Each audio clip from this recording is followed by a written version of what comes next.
Yeah, well, that's got nothing on Hermit Purple. So, what do you think of that?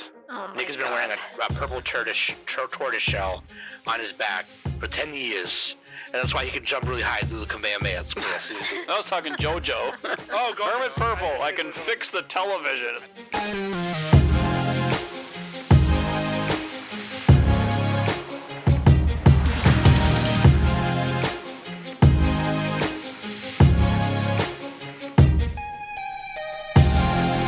Hey everybody, welcome back to the Anime Summit podcast. It's your favorite host of the most, Sam, the mom.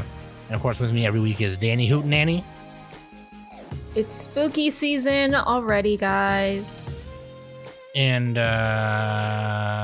Nanak to Nick. Dang it. That was bad.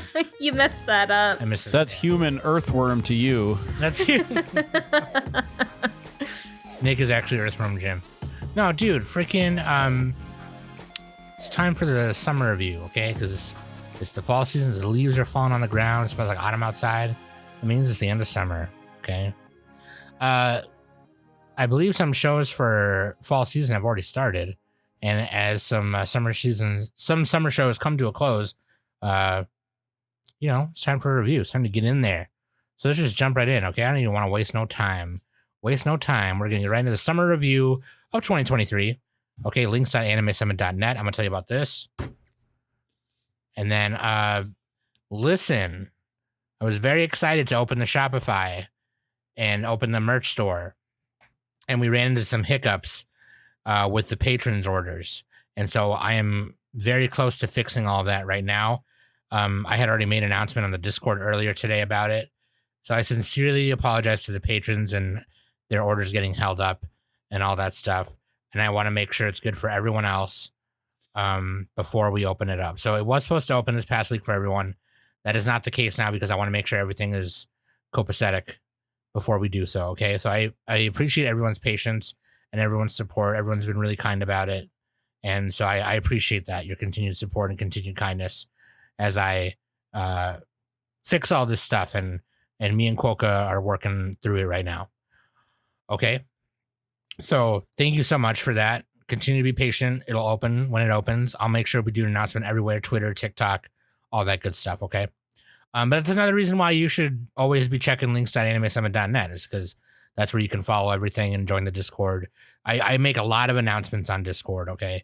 And then Twitter, of course, and all that good stuff. Okay. And follow our TikTok. You should follow our TikTok. And then Danny will add the merch store once it's fully open. And then that'll be there as well. Also, shout out patron Skador for the re-up. Woo! Thanks for coming back, buddy. We love you. And don't forget about the show swap. November. Which ones are we doing again? Chobits traded. This is for the audience, not for me. Yeah, I totally remembered. Yeah. I totally remembered. Sure, Yeah. right. So Danny traded Chobits to Nick, and Nick traded Planet Test to Danny.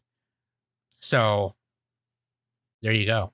So you guys want to watch both of those before we get there. That episode comes out. It's like last week of October, first week of November. It comes out Friday the 3rd, November 3rd. So if you want to watch both of those, because obviously we're going to Should full spoilers. probably start watching right now. Yeah, we're going to full At spoilers least for with that us. joint and all that good stuff. So yes. So watch the both of those, okay? Anyways, question of the week, Nick. What do you got? This is from... Oh, there's a tab. This is from Robert. And he asks, if you could turn one anime into a hentai and one hentai into a regular anime, which ones would they be? That's a good I'll start. question. Yeah. I'm going to choose Taimanen Asagi, the hentai. That'll be an anime because it has ninjas. That's my answer. Nice one. And they could do the cut to commercial thing. It would be implied that they had sex during the commercial. You know what I'm saying? God. All right. Would you even call that a hentai though if they do that? No, it wouldn't. It would be an anime. Oh, This is for It would TV. be an anime. Yeah. But it's like you okay. know what happened. You there. know It's like what Fate. happens. It's like Fate. They got to recharge their mana, you know? What is that other Aramaki hentai that he did? I have no idea. He did Time in Asagi, and he did. It's like a battleship. It takes place on a battleship. Oh yeah, the Comfort Battleship or whatever the fuck. Yeah. And all the flight attendants and like female It's like- pilots had to suck dick. and Yeah, stuff. it's kind of like it's like Yamato 2199 a little bit, but different. Yeah, but orgies. Yeah, you could do that into a regular anime too. Probably. Yeah, both those would work. That one has Yeah. space. I want to space. Is it? That's kind of cool. Wait, Nick, did you say the other one, the reverse, or no? Oh, you know what? I'm starting everything. Reverse. Probably Grave of the Fireflies. No, I'm just kidding. Oh no. Dog. Oh no. I was saying like earlier, I'm like, Hypene Renmei. That would be good hentai. Oh God. I don't know. God That's the damn. harder part of the question. You guys go ahead. I'm thinking about it. Okay, I had a okay. joke answer. I didn't have a real answer. Sure. If I were to turn a hentai into a regular anime, there was this hentai, and I think it was only like 4 episodes or something like that. It was, one of those OVA whatevers. Most hentai are like that, I guess, anyway. But it was called Dragon Pink, and it was it was like a fantasy, like D&D kind of thing. There was like a knight guy. There was the main girl, and I don't know if her name was Dragon Pink, but she was like a hybrid demon, hybrid, whatever creature. She kind of had like, her outfit was kind of like Lum's outfit, like a tiger stripe bikini thing. She had pink, really bright pink hair, and the evil wizard was sending monsters to have sex with her and stuff, and she would always be like, "Okay, fine. If it'll save my friends, I'll suck dick or whatever." And whatever. You could make that into regular anime because I love fantasy anime like that. So take all the fairy sex, because there's parts where they like have sex with little fairies. Anyways. Oh, where it's like the Oh, the giant tag, where it's like one person's the giant, the fairy's super tiny. So in the beginning of the first app, they find a fairy, and they're like, "Oh, you can milk honey out of a fairy's vagina," and they get like a little tiny mushroom, and kind of milk her hoo-ha for honey. And it tastes like, it's like really sweet honey. It's better than a bee's honey, apparently. And then she's like, "Ah," and they let her go. They let her go, and she flies away like, "Baka." Like, God. and they're like, "That poor." I'm just thinking of Fern Gully now. And I don't know why. No. And the main character, the pink haired girl, she was like, she's like, "That poor fairy. She probably is gonna feel like, messed up the rest of the day." And he's like, "Yeah, it's fine. We needed the honey. Shut up, bitch," or whatever. Anyways. God. But yeah, you could make that into like just like a regular fantasy adventure anime. That'd be fun to watch, because I like the character designs in that a lot. It was really nice. Just take out all the orgies and sex and whatever. And then for the reverse, I would love to see. I would love to see Rokudo's Bad Girls. I've never heard of that, Sam. What the? Were you making shit up? No, this was last season. This was spring season. Okay, maybe that's why. Rokudo's Bad Girls. Yeah, apparently the anime wasn't as good as I didn't finish watching it, and Rakuda, you got to link me. Just link me in the Rokudo's chat. Bad Girls. It's this guy. He's attracted. He gets all the delinquent girls attracted to him, and stuff. And it's like, so if you'd made a hentai version of it, it would just be him doing everyone, and it's just like, okay, yeah, I'm into this. Oh, it kind of looks like Killing Bites. Kind of, yeah. That they took I mean, kind of. the manga style. Like, if you Maybe not. if you Google the manga, they didn't replicate it as well, I don't think, but that'd be cool. It's just like a big orgy. It's like a big delinquent girl orgy. But anyways, Danny, what about you? Well, so I don't watch any hentai. I don't really so- watch it either. Like, Yeah, nobody really it's not very watches it. It's just like, it's not yeah. very good. So It's just so low budget. Like, I Yeah. can't most of it's really bad. Wow. like say like a specific hentai, but I guess like just for the memes, I'll just say Boku no Pico as like a regular anime. Danny's favorite hentai. No, it's not. I don't think any of us here has actually seen that. By far, it's not. Yeah, just for the memes, whatever, it's fun. And then like the reverse, like regular anime into a hentai would probably be Kakaguri. I mean, they already have Yeah. they have the lustrous, seductive faces already. They have the and Ahegao face already. Literally, they're already hot and heavy, so why not just go all the way, So Yeah. I thought of an answer. We could do Made in Abyss. I'm just Oh kidding. no. What the fuck is wrong with you? Oh no. I'm kidding. No. Oh god. I had one actually. Oh, Monogatari. This would be funny. Oh yeah. Because you have like they would just flash to title cards all the time instead of like you know how like the old pornos like it showed the guy's face and nobody wants to fucking see that. Yeah. Like this would be the title. That would be doing title cards half the Title time. cards. She'd like pull down her panties and you'd see a title card. Here's the thing: any anime where it has a character going Naruto, that's you can turn it into a hentai, right? Oh yeah, anything with the Oja-sama laugh too. Yeah, Those or are the good. Oja-sama, yeah. Yeah. If it's got a character that does that a lot, then you can turn it. It's fine. It works out. Oh man, that's funny. Good question, Robert. The other answer is Your Lie in April. Oh yeah, you know, that's fucked up. Actually, hold on, dude. Yeah. At the end, you all know what happens.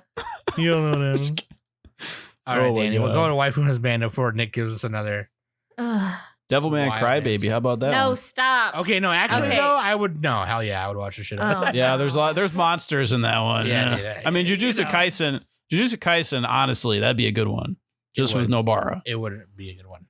I just don't want to see a sex scene with Volcano Head Face Johnson. Ew. You know what? I'm sorry. You want to see Nobara? You got to see the volcano face. It's the only way. You got to give and take. You got to have the extremely ugly with the extremely hot. Volcano Face Johnson. I forget his name already, but yeah. Just put your thumb over the screen. It's fine. Joko. Jogo, yeah. Okay, Danny, Waifu Husbando. Waifu is Ayarindo from Undead Murder Face Joanne, or as the actual title is Undead Murder Farce. And then Husbando is Uzumi Miyamura from Horimiya Peace. Yeah. Yep. Ooh, ooh. I'm surprised Danny didn't. Well, never mind. I didn't watch Horimiya, but I knew you were going to pick that one. I'm not surprised about any of this. I don't even know what I'm talking about. Oh, that was Husbando. I had them mixed up. I had them reverse.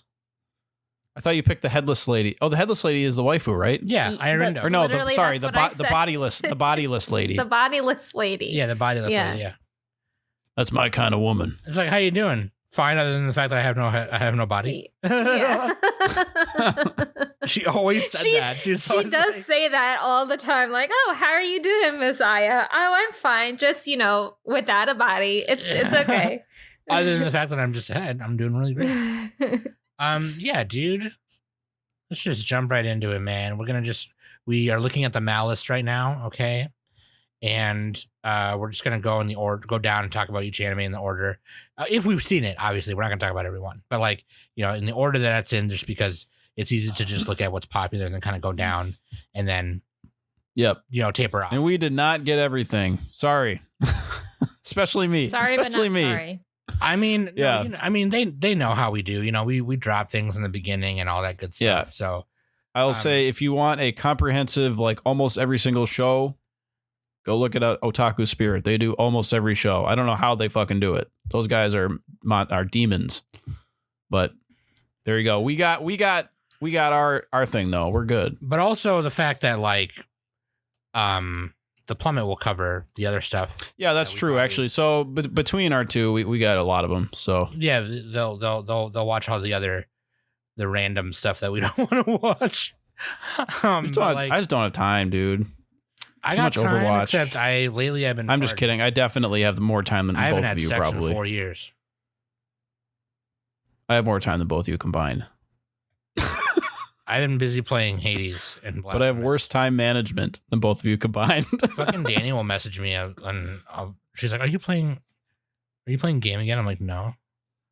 She's like, Danny says, "Are you playing game again?" She's like, "I can literally see you logging into Steam right now," and I'm like, "No." Danny just sits there on her Switch and her Steam, just like eyes of a hawk, Because Danny's looking really for good us. at multitasking, man. She can fucking sit on her Switch, Eyes of watch, a hawk. and watch 15 shows. Danny gets mad at while me for eating- playing Pokemon for 10 minutes a day. I'm sorry. While eating pancakes and rubbing Hames's feet at the same time. I don't even know if that's something that actually. I don't get it. Danny's not a foot masseuse, not masseuse. That reminds me. Massage therapist. That reminds me. I asked Trisha to cut my toenails the other day, and she was like, "No." And I said, "Well, fuck. I better have Honey Bear do them." Anyways, Yeah, Honey Bear just bites him. she's like, just like a She chomp. nods. No, it's a single chomp. Yeah, just one big chomp. Gets a little toe on there too, so Fucking that's Honey the Bear, punishment. dude. God fucking damn it. Anyways, You guys are goofy. Jujutsu Kaisen second season. Speaking of goofy, So this one we don't have to talk about too much because it's going into the next season. But like, yeah, they got about 11 episodes done right now. Give or yeah, take. but like I guess the way it worked out, it kind of still It's a good works little out, right? update. Because it has 2 arcs in it, right? So it has the Gojo flashback arc, and then it has the Shibuya incident, which is what we're seeing now. Yeah, where the demons put layers over the city so people can't get in or out. Yes, and Sort of. basically- I'm so bad on the lore, but This that's is- what happened. Yeah, no, that's pretty much what happens. Well, that's what happens, and then it happens in a bigger scale after that. But like, the Shibuya incident is probably most people's favorite arc, for many reasons. In the whole manga or in the whole thing, yeah. Oh, interesting. It did remind me of Chimera Ant arc a little bit, because you had like multiple thoughts of different monsters happening and like flashbacks. Yes. Like, Yes. here's our strategy. And then Like, we're gonna delay him for 20 minutes or whatever. and I think we're gonna see, like, because we're the whole point of having the arcs in this order, the Gojo flashback and stuff like that. The reason that arc is needed is because like it shows the extent of Gojo's power. And so like, I mean, I know we saw some of it in season 1, he explained to Volcano Face Johnson how his power works and all that stuff. But in this flashback arc, we are seeing like what his fucking thing does, like what he's capable of. Yeah, because Gojo is the strongest human sorcerer, He's right? literally one of the most OP like characters ever made. Yeah, like in anime history, right? So like, you literally, like, his main thing is you literally can't touch him. Okay, if I put my 2 fingers together right now, they're touching, yes, but there's There's an AT field. a 1 point. He pretty much has an AT field. something gap of space there due to like whatever, right? Yeah, it's like atoms and stuff. There's a lot more space than In stuff. between, yeah. He's able to like make What does he call? What does he call that? The infinite void. It's the 6 eyes barrier. He has the 6 eye unlimited barrier, unlimited void or whatever. Yeah. There we go. So you literally can't touch him. And so like he's able to make that void more so. So that's just one of the main things. The other thing is like, hollow, reversal red, reversal blue, creating a void, destroying voids, putting them together to do both. And he's also pretty good at dancing. He's also really good at dancing and watching movies. I'm just thinking of that ED. That's such a good ED from the I first know. season. It's like the perfect ED. But either way, the flashback. This is a fun chunk of episodes for sure. Did Danny watch this at all? Yeah, she caught up, I think. Yeah. Danny's just muted right now, I think. I'm here. I Don't just- make me do the Mickey Mouse voice. Why do you question that I'm not watching this? No, I asked if you were caught up or not. But it sounded like that you were questioning that I'm watching this. I'm questioning you as a person, Danny. Yes. Well, there's so many romances this season. I don't know if you're only watching romance or it's 50 fucking romances. I got caught up earlier today, so You saw the pre-Shibuya fight with yeah, Nakamura. I saw what happens and all that. I mean, I was even talking to you earlier, Sam, about a couple of things. Yeah. So, yeah. Yeah. It makes me honestly like I really do need to read it because I feel like I would understand the power system if I'm actually reading it.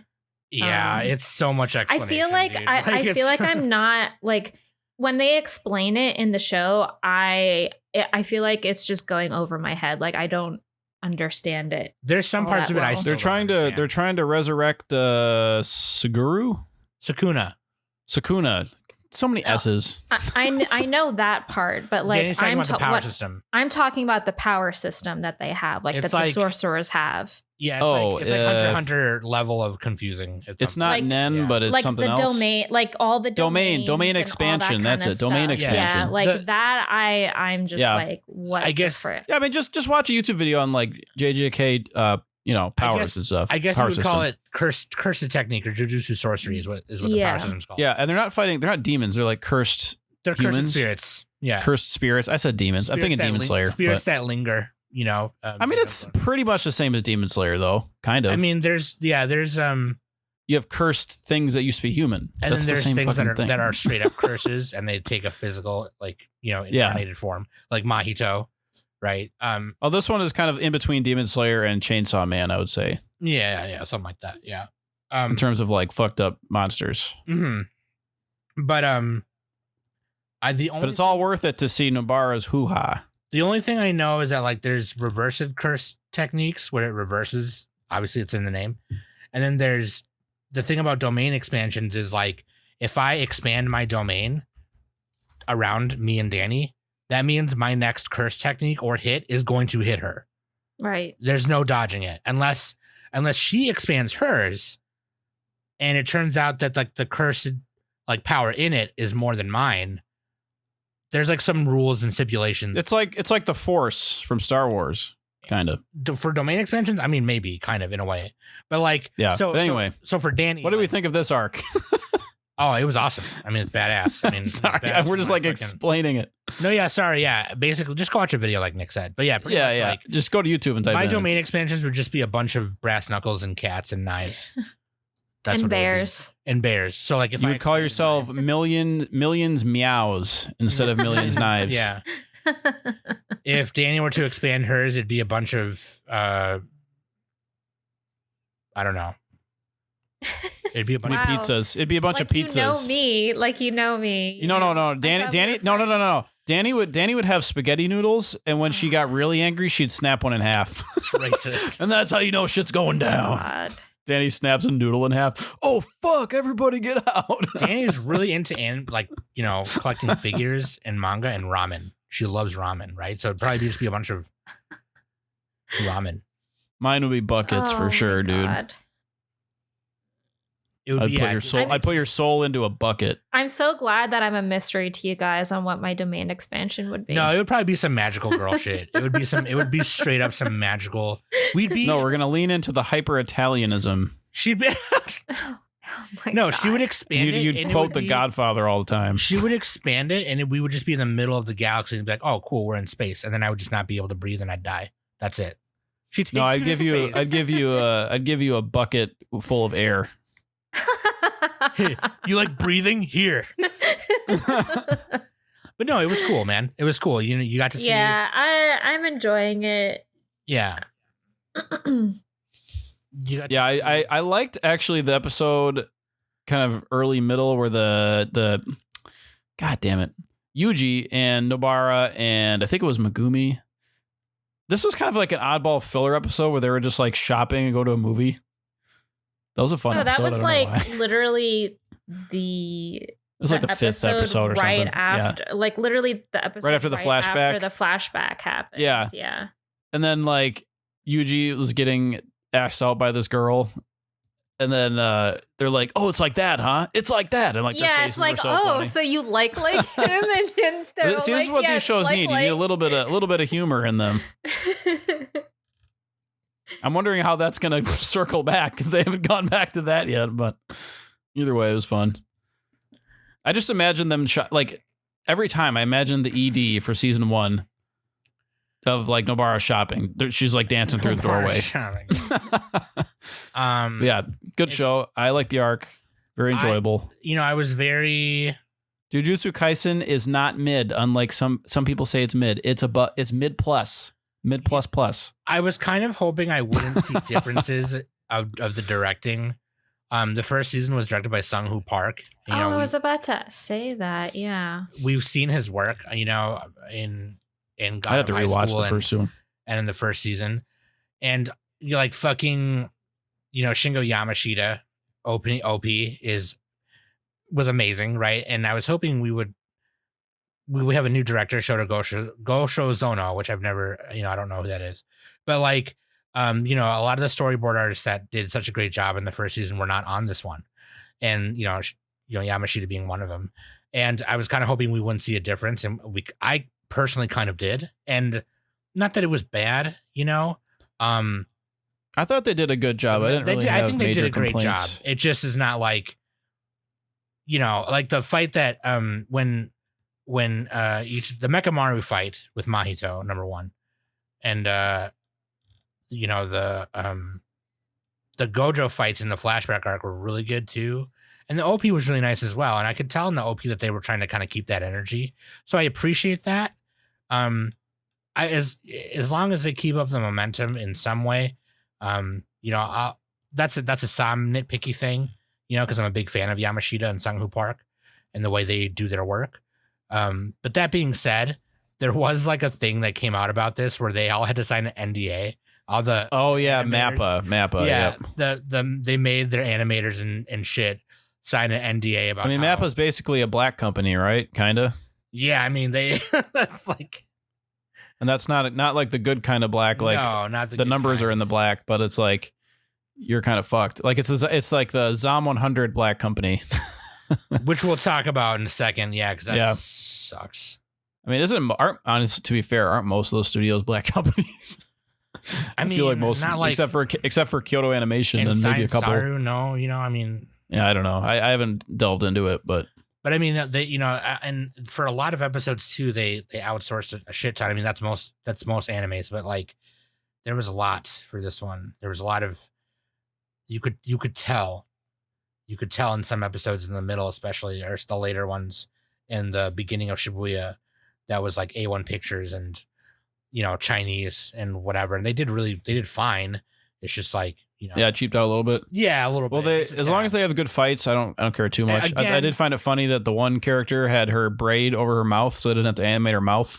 Oh man, she's a cool character though, man. She's Mei is great. She's my favorite. Yeah, I love her, dude. She's so good. I'm gonna call her Mouth Mei. Mouth Mei. Yeah. Mouth Mei. But yeah, no, I'm with you, Nick. I love Jujutsu Kaisen enough where it's a nitpicky thing for me. I love the manga a lot. So, anyways. We can move on from that. I didn't mean to harp on it too much. Get into more when it's done. Yeah. Yeah, this is only we're just touching base on that goes into the next season. Jobless 2. Jobless Reincarnation. Anybody else besides me? Danny? I watched it. Okay. Sam? I don't think Nick. I did not. No, because I haven't seen it. Yeah. Okay. Because this is one of those shows. You watch the first one? This is one of those shows where you two watch it so hard that I'm like, that show sucked. I feel like you would like this though. I know. You would like it. A lot of people say that. They're like. The only disclaimer is the first 2 episodes of season 1 are very horny and it's kind of weird. Super. And then they kind of move away from that and it's like, oh, okay, it's a show now. So just get past those. But anyway, that's what Undead Unluck does. So I understand. Yeah. It's more than that probably. So it's more horny. Yeah. Anyways, go ahead. Sorry. Jobless season 2. Okay, basically, you got Rudius. He is separated from, the red-haired girl, Tsundere. Asuka clone. Eris. Because she's not really in this season. She was in one of the OVAs. She abandoned him. That I watched. Yeah. So they, in end of season 1, spoilers for end of season 1, kind of. So they do it. They have sex. And then he wakes up and she just ditches him. Gone. She ghosts him, dude. He's like, I was that terrible. Oh, that's hilarious. But yeah, so this season, Rudius he's kind of like joining another adventure party that's like taking on missions. And eventually he does go to a academy. What was the name of the academy? To cure his thing. He gets impotent. Like he gets erectile dysfunction, basically. And I thought it was at first a magical thing, but apparently it was a psychological thing. I don't know. But yeah, so that's kind of the main gist of this season. And he's trying to research how to stop or how to find, he's still trying to find his parents, right? Well, he found his dad. He still hasn't found his mom and his little sister. So Yeah, the rest of his family. So like, yeah. what is it called? Was it the Great Calamity? Is that the name of it? It was like a teleportation kind of thing. Yeah. Anyway, I so don't there's remember what exactly. there's a big what they incident call that it. killed a lot of people and transported a lot of people, and he's trying to figure that out. He eventually meets. I'm skipping around a lot here, so. I mean, mainly he's mainly at this school, and like he meets up with this like horny ass elf woman who used to like hang around. Oh, dude, she's the best character. Rudy's dad and stuff, and so, Alina. Yeah, Dragon Road. Yeah. So every town needs an Alina. Literally anywhere she went, she would just fuck. Well, she had to. That was her curse. She had to have sex, or else she would like die or something. Yeah, I don't know. It was a weird thing. So, that was her excuse anyway. That'd be funny if she wasn't cursed at all. But She's also, like, I just like it. Nick, you also forgot to mention about yeah, I skipped around. Sylphie. What you know? Yeah. What So happened with her and okay, stuff. season 1, Rudius grows up and he befriends an elf character named Sylphie, and it's fucking creepy in season 1 because he's like fantasizing about her, but he's reborn into this body, right? So Rudius is like a 40-year-old guy or whatever. He's like fantasizing about this person. It's like kind of weird. I mean, to be fair, he's just reliving a teenage boy's fantasy. Yeah, I don't know how you even do that, because if you yourself are literally that age, but like you have the mind of somebody else, what is that? You know what I mean? Is it weird? Know. Is it not? I mean, know. In this show, it's weird somehow. So anyway, Sylphie's like an elf, is an elf, not like an elf. And Rudy, like, he runs into her at the academy, but he doesn't recognize her because she has the glasses. She has glasses, and her hair has changed because when she got teleported at a royal's house. White hair. Yep. So like, and as she was falling, like her powers kind of like in a panic, she just started using her powers, and her powers just kind of changed her hair white. So, and Claire, no, not Claire, Ariel, she was like in danger because there was like a monster attacking her like property where she was at, and then all of a sudden Sylphie just freaking fell literally on top of this monster thing and killed it. So Ariel kind of like took Sylphie as like her own personal guard, but instead of Sylphie being like herself, she's impersonating herself as a man, and she has the alias name as Fitz. So that's who Sylphie is. Yeah. And when Rudy goes to the academy to research on his condition, he ends up meeting Sylphie, where Sylphie recognizes Rudy, but Rudy doesn't recognize Sylphie. And so, they form this friendship and everything like that. And this is where, in my opinion, the story just gets boring. Yeah, it's a little bit slow at the academy. I don't know about you, Nick, but I didn't care about the rest of this season. Like the whole. Okay, you wanted more of the battles and stuff. Literally, I wanted more of him like going on his adventures. I didn't want like this school setting, quite frankly. Like, yeah, he's at that age where he should go to school, and obviously, like, I know he learned a lot, and I'm kind of glad that they didn't like show a whole bunch of him like being in class and learning things. Well, he didn't need to be, because it was just more it was just more campus stuff, and just like him just roaming free and just using the library and all that kind of stuff. Yeah, because he was already overqualified for all that, so he's just doing his research, right? And also side with freaking Zenoba, and like Zenoba's has like that that dude, the creepy otaku guy. Yeah, the creepy otaku, like he's funny. Like him and the dwarf girl are with funny. Rudy and like wanting to make figures and all that kind of stuff. So yeah, they adopt a slave girl who's a dwarf, right? Right. Because And she's Juliet. She's very kawaii, so adds a little humor to it. right, a little bit. I mean, I feel like that little side thing was just kind of I don't know. This was irrelevant. definitely a bit of a lighter season in terms of like major was- battles and stuff. it was boring. I'm sorry. Yeah. Like, I did not. It was a slice of life a little bit. I liked Body Gotti though, the demon dude. That guy was funny. when he was like facing Rudy, he's all like, face Yeah. me, and like that. Yeah, that was pretty. And then that was he pretty funny. he drinks with the dwarf girl too. Yeah, and That the was funny. dwarf girl is all like, "Oh, this is good. This is good meat," or So Yeah.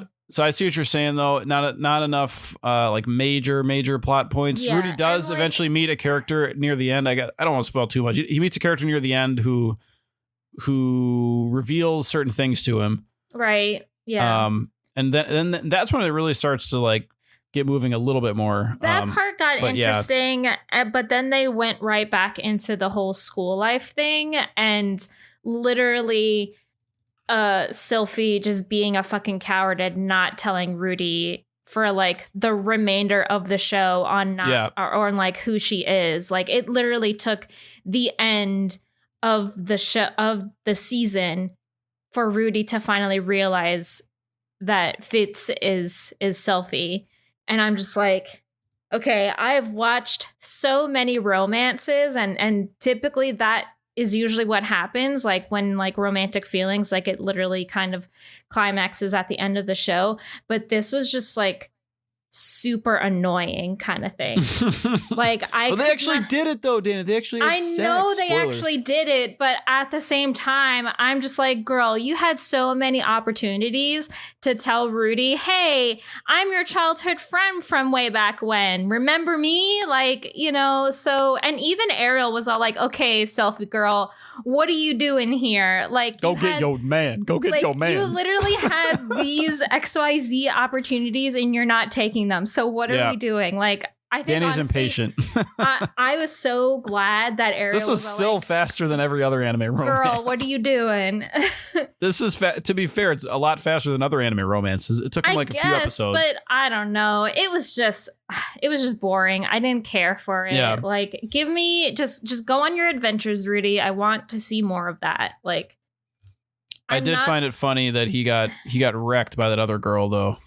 Oh, Sarah. Sarah, she Yeah. liked him and they tried to have sex and he couldn't get it up and she And she It's like, just- well, honestly, Dude. fuck her, because like when you're a guy, I mean, I'm not a guy, so I don't know, but like when you have that type of condition and it's like embarrassing, like that. Yeah, that's it wasn't mean. like a one-time thing for him. It was like, yeah, he couldn't even get it up for like 2 years apparently. That's like Yeah. super unhealthy, by the way. Anyway, sidebar, but go to the doctor if you got that something going on there. But yeah, Well, anyway, he's cured now. So he had a 2-year whiskey dick. Turns out he had an elf fetish. he has Who a doesn't, whole though? bunch of fetishes. Okay, like Yeah, like his figures. He's like, I Yeah, can't show the he's- dwarf girl the figure because that Zenoba, like, he did something to it. Anyway, yeah, jobless reincarnation. Danny thought it was a step down. I thought it was fine. See, I actually really enjoyed it because this was a breath of fresh air compared to some of the other shows. And it was Eh. not just like a pure, even though it had like romantic elements, it wasn't like a pure romance. There was other stuff going on. So I liked it. But yeah, anyway, let's move on here. is okay. It was a Nice. 5 out of Psalm 10. 100. First one. Okay, so let me just say this. This one is on indefinite hiatus after like Yeah, 7 to 8 episodes. 7 episodes, Sucks. I think it's 8. something like that. Or- Yeah, It's there's on 12 8. It's already on 8 episodes. So there's about Okay, 4 more episodes left. Yeah, and it's on indefinite hiatus. Who knows when it'll Yeah. finish? It had a lot of studio problems, and And this was the former Bug Films. Or was this people who came out from Mappa, the left Mappa? I don't know. They left one of the studios and they're like, because this is the only show they've made. yes. yes, this was a Bug Films. Bug Films. A new studio. I'm a big fan of Psalm 100. But you Yeah, are or so- you are not? No, big fan. Okay. I started I reading- like the first few episodes, but like I have a new rule. I can't watch. I'm not watching a show that's on hiatus. I'm just fucking not. Like the Uncle in Another World one, like I'm sure it's a fine show, but that one on hiatus and I fucking dropped it. So yeah, I mean I'm sure the show's gonna be good. If it comes back soon, I'll finish it. That's my thoughts. You guys go ahead. No, and you know what? I'm kind of with you on it. I mean, I'm reading the manga, so it's funny because we were talking about it. There was a few episodes that were so you know, like I mentioned earlier, you know, obviously every anime has episodes and parts, and depending on who the director is, depending on who whatever is, that are outsourced to other studios. This show in particular, I think also just because Bug Films is a new studio, has a lot of things outsourced. A lot of things. It was also a joint venture with Production Co-op. Okay. So I believe like Trigger did some in-betweens, or not Trigger, but like one of the episodes was like completely outsourced to another studio, more well-known studio. Some of it had to do with the fact that Animation Production Committee, you know, didn't provide funding. You know, they took out, so 'cause Studio Shaft, right, is like, it's funny because it was going around Twitter that like, oh, they took off Studio Shaft on the opening credits of one of the episodes, and it's like, well, yeah, if they weren't a part of it, if they weren't a part of it, it's not going to be part of it. That's yeah. It's not that you're reading too much into it, you know. But yeah. Someone that's, trying to look for like drama and tea and stuff. Yeah. Yeah. And it's like, well, that's normal. Like, you know what I mean? But there was one episode. There was, I believe it was one of the episodes was completely outsourced to Shaft, and so I think the people were kind of looking for drama where there wasn't, just like Danny said. But that being said, there's a ton of other reasons, I'm sure, why it has been delayed as much as it is to the. It's probably we're probably not going to be able to really talk about it. I mean, we can talk about it now, but my personal opinion, I'm kind of with Nick. I would rather talk about it when it's finished. That being said, what we have so far and what we've seen so far, you know, the series composition by Hiroshi Seiko, you know, they a lot of these people worked on Attack on Titan. You know, Kazuki Kawagoe, who's the director, is kind of, this is like their first directing thing, I believe. Oh no, they were the director on Komi. Sorry, my apologies. They were director on Komi. Okay. But they haven't directed much. They did a lot of storyboarding for Beyblade, some Pokemon stuff. So I think a lot of it might be because they're a new studio. The director, his resume is not as huge. Maybe some things got mishandled. You don't know. You know, it could be a bunch of stuff. And there's a bunch of articles on Anime News Network, which I plan to bring the newscast back soon, very soon, once we get all this other stuff figured out. You know, and I could bring that information to you. But there's quite a bit of articles on Anime News Network. You know, if you want to look into that. That being said, I love what we've seen so far. I've loved the manga for a while. I started reading it last year. I only have the first 3 volumes, but it's up to like, I think it's up to like 14 some volumes out right now. But yeah, Zom 100. Guy doesn't want to go to work. He hates his job. Zombie apocalypse happens. He no longer has to go to work. Hilarious. You know.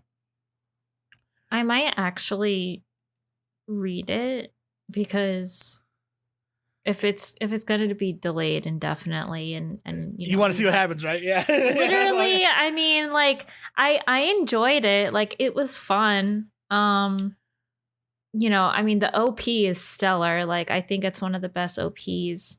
Oh, it's really nice. Out there. Like it's really good. The song's super catchy. So and always just does catchy stuff too. Like, yeah, just always write catchy music. The and the characters, themselves like have really good chemistry and stuff. I really did like that when they decided to leave Tokyo and they were headed to Akira's parents' house, like outside of Tokyo, and they met up with his old boss and everything, and that whole situation happened, and like how his like PTSD from like his job came back because he was like pretty much working for his old boss again. Yeah. So and like I was just waiting for like a zombie outbreak to happen at the base, and like I was just waiting for him to like, yeah, he's gonna get eaten by a zombie and stuff, but then Akira like kind of saved him, and like was all like, oh, his boss was saying like, oh yeah, you know, like we should partner up, and Akira's all like, yeah, no, you're on your own, sorry, like I'm not doing this, like, and then like his whole crew just like abandoned him and stuff, and now he's like on his own because he's a fat like asshole. So Don't talk about Honey Bear like that. I'm not talking about Honey Bear. I'm talking about Akira's shitty ass boss. I know she's fat. All right. Yeah, no, I'm with you. But I might honestly just read it. Like, It's funny because me and Danny, I had kind of went in the conversation because Sen had posted like a makeup palette thing, and Danny and Sen were talking about it, and I was looking through it, and I was like, I would literally only buy this palette. Otherwise, I'd only buy it for the packaging because it's Sailor Moon packaging by ColourPop. And Danny's like, wouldn't be the first time I bought something just because of the packaging. I was like, no, Sam. That's literally why I bought. That's mint literally in why box. It's mint in box. That's literally why I bought Zom 100, because it was on Amazon. I was buying manga off Amazon because I kept getting gift cards from work. And, you know, they always do that. Oh, you may like this because you're a fucking yeah. weeb. And I was like, wait, what's this now? And I ordered the first volume and I was like, this is great. So then I ordered the next 2 volumes with my next gift card, and I've just been in love ever since. So that being said, I think it's safe to move on to the next one. I hope we can talk about it when it's finished. I hope And so too, because it's the animation. It's only like is 4 so episodes great. left. Yeah, it's Yeah. really nice.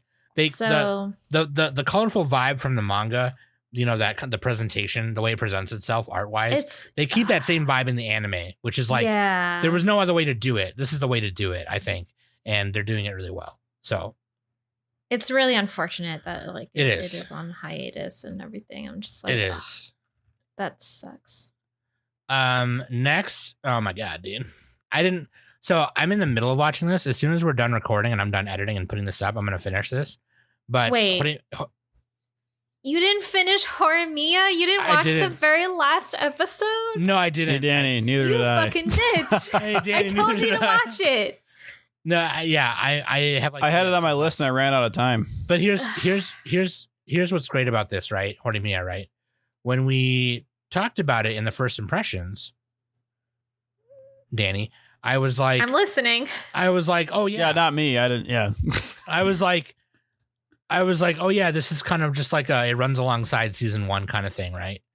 And we were saying, me and Danny were saying that I was saying I'm not really a big fan of things that are like, Yeah, they're like interquels. Yeah, you they're know? like in between, like little short kind of like tidbits Yeah, that and- happen in between the first season. Yeah. I'm normally not a fan of whole cores or whole seasons of shows being that.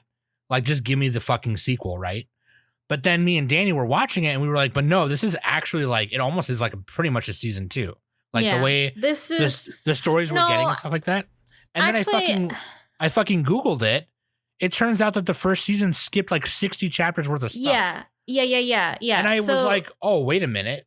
Yeah. Like, So that's I knew that. I knew that Horimiya piece was going to be like literally little segments of in between little episodes of what literally happens in the first season. Like I knew that. well, I mean, I I knew knew that too. I just didn't know Oh, this how is like a much of it- Haruhi thing where you could watch them in order if you wanted. I mean, you would have to look it up to see what is what, but honestly, I Just don't watch it think in release order, but I don't Yeah. think that would work with this. because like one episode has like 2 mini episodes in one. Yeah, but like, yeah, okay, I got it. So you know, okay, so you know how I know what you're saying. I know what you're saying. I got it. It's I the got same it. thing like with I got it. Ranking of Kings that happened last season. Yeah. Where Yeah, they yeah, had yeah. like the filler episodes. which I was not a super fan of because I thought it was a Right. sequel. Yeah, That's but like, and that's pretty much what my point was, is I wasn't really a fan of the Ranking of Kings That OP though. like thing. Well, Yeah, no, I I'm agree. not talking about the first season. I'm talking about the little like shorts that happened last season in Ranking of Kings, yeah, in Ranking of the Kings, treasure like, where trove, it was whatever it was called. Yeah, right. Yes. Like I did not really care for that. However, this was just like new stuff that they just didn't throw in the actual show, which quite frankly, in my opinion, they could have totally had like a 24 to 26 episode of Horimiya, like and just done episode it, show like, of put Horimiya. together. Like, yeah, Why stop there? Why not 100? I mean, hey, I mean, I'll take it, yeah. I'll take I'm it. just bullying. Okay? Okay, I will take it. I absolutely, yeah. You're talking to the wrong people, Nick. Like, I- like we love the show. I absolutely loved this show. Like, I loved it. It from like the opening, like from the OP to all the way to the ED, like everything was just so good. I loved everything about it. I laughed so much in Horimiya piece that I'm actually pretty mad that Cloverworks did not put these episodes in with the regular show. Yeah, Like, a lot more You get- comedy in this one. you 'cause get it's, like, more little comedy, shorts, you yeah. get a lot more context with like the other characters and like how the other characters interact with each other, and you get like some background information on Horty's parents and stuff, which was really Which is cool neat. because you barely saw them in the first. you didn't see Yeah, them at so all, like actually, that in the was first like super cute, and you also saw excuse me, the council president's like dad, and like the dad, like his dad is like terrified of Hori's dad, and like he was telling the student council president like, oh, don't trust don't trust the Horis, like they're so like they're scary and everything like that, and it was just like it was just hilarious. I think my favorite bit was the first episode when they went on their Kyoto trip, and like Miyamura was like trying to figure out on how he was going to like take a shower and stuff, and he couldn't because he has like his tattoo, and obviously he can't go in the public bath. So like, because he's keeping it a secret, like that whole scenario was freaking hilarious. And the sleepover with the boys. Oh my freaking god! Like so fucking funny. freaking I'm trying to find his name. The student council president. What's his Akane. name? Akane. No, is it Akane? Yeah, Red Is that a girl's Johnson? name? Or no, Kakeru. Or was it Kakeru? Sorry, might have been I Kakeru. freaking hate Mel. I can't stand it. I think was it's looking at Kakeru Mel. Sengoku. Yeah. Yeah, Mel sucks. Sengoku. Yeah. Okay, They have great yes. reviews though. They have very funny reviews on Mel. I don't really care about their reviews, but their character listing is awful. Yeah, Sengoku, like him trying to figure out like what, like he was so suspicious of Miyamura and everything, and like, but Miyamura was so exhausted, and like Sengoku is trying to like look under his shirt, and like Toru was there, and he Because just he's like the only one who knows. Toru's the literally only one yeah. who knows, and like it was like bad timing because like they like caught Sengoku trying to like undress Miyamura, and they're all like, what are you doing? And he's like, it's not what you think.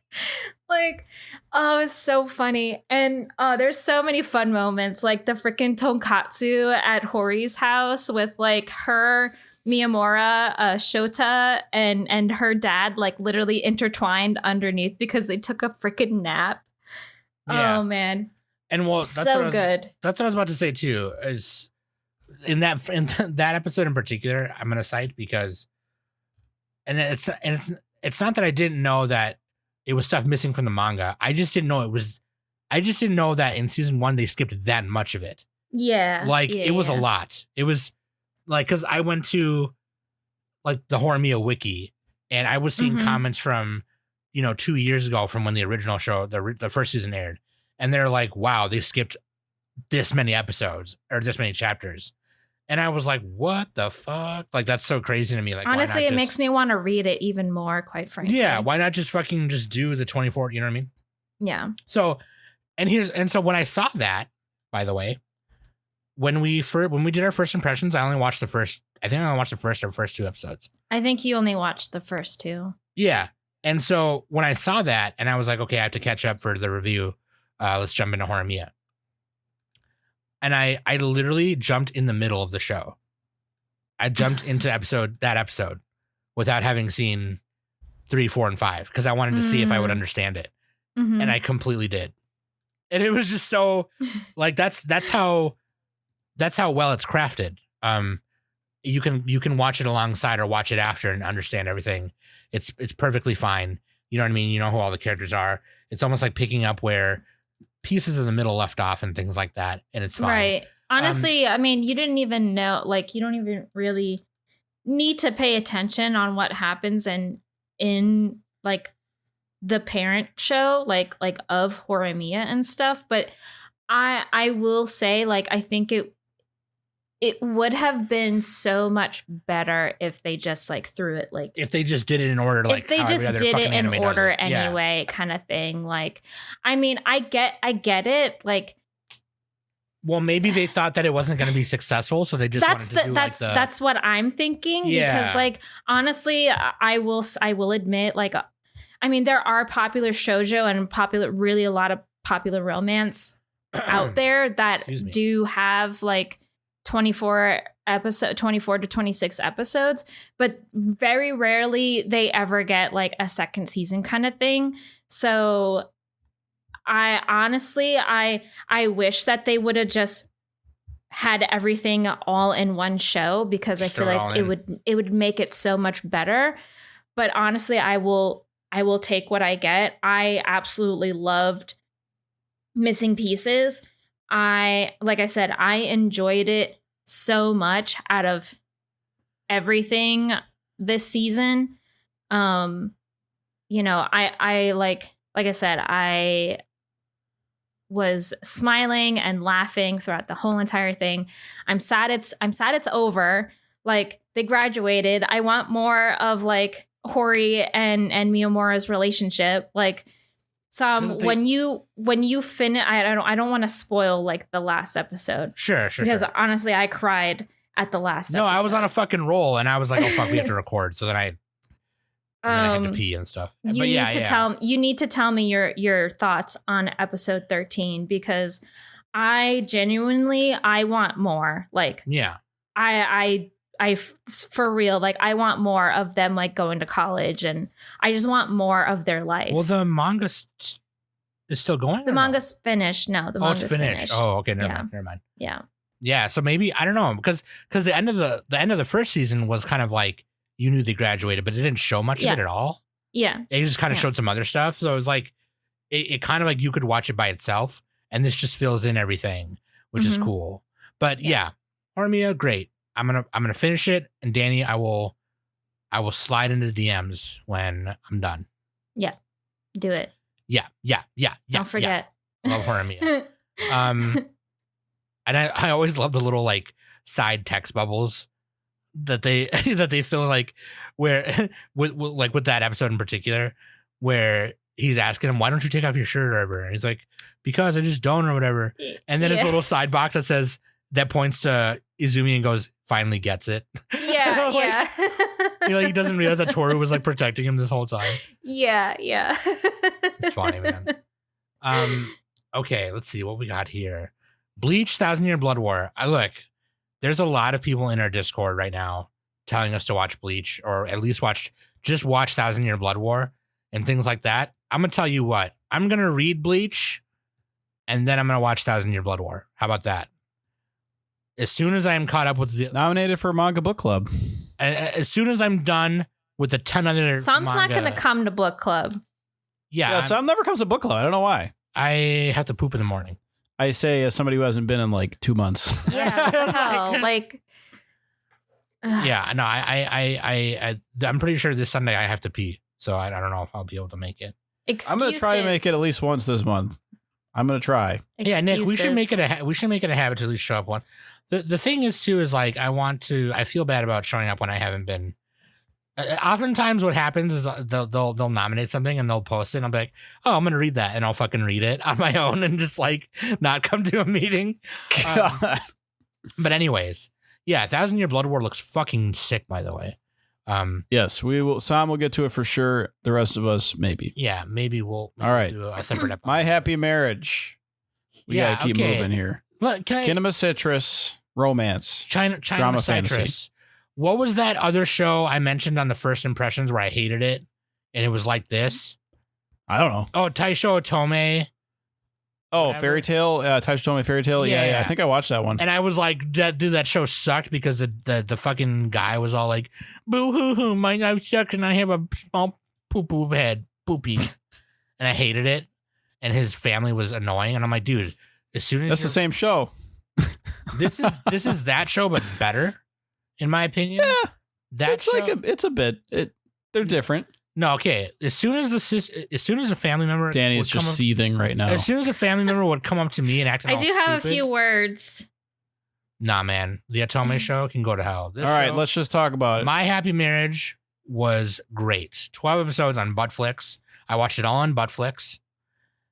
And Yes, this does have Netflix, and it is caught up. I did watch one episode in dub, and it was pretty decent. Yeah, the but- dub was okay. Dub was fine. But this takes place in like I don't know what era it is, but it's like, Meiji, yeah, just say like when Meiji. westernization has kind of taken most of- Meiji-ish, somewhere in the within a couple hundred years of that. But there's different families, line of families have like gifted magical powers, kind of like, yeah, it's like a magical power, fictional Japan. and Yep. so Mio Sayamori, she's not gifted, quote unquote, right? She doesn't have a gift, and then so they just marry her off to the one guy, the one bachelor who has a rumor to be like a cold-hearted dick, and it turns out that he's really nice, and then she's like, oh, well, I this is actually gonna be kind of nice, and I have to whatever, and she's getting over fucking. They treat her. She was basically Cinderella. They treat Well, her no, like she was Cinderella. She was abused, Yeah. by her host family because her mother was dead, and the Saimoris have like special powers They have too. spirit sight.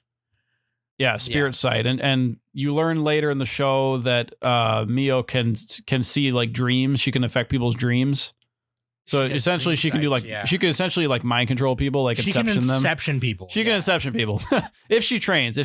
Yeah. But she's like so fucking timid and like just like broken that she Yeah. can't do it yet. Because she's traumatized So- from all the fucking bullcrap that they put her through. Oh yeah, she was And- totally abused by her And family. the guy like, that she marries, Kyoka Kudo, he's like one of the strongest fucking.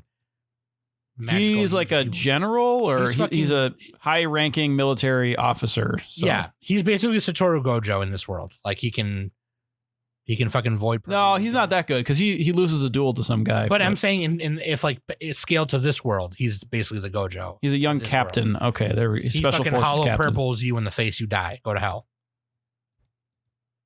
Yeah, well, that's got nothing on Hermit Purple.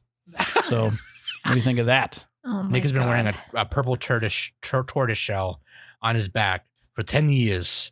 And that's why he can jump really high through the Kamehameha. It's cool. I see him do- I was talking JoJo. Oh, Gojo. Hermit Purple. I thought can you were- fix the television. I It's thought you broken. were saying that you were the turtle hermit and you do the Kamehameha. That's what you said. No, That's what I, don't heard. want to blow I up the moon. heard. I heard purple like turtle shell kind of. That's thing. what I heard. Yeah. And that's what- honestly, that's where Hermit my mind went. purple.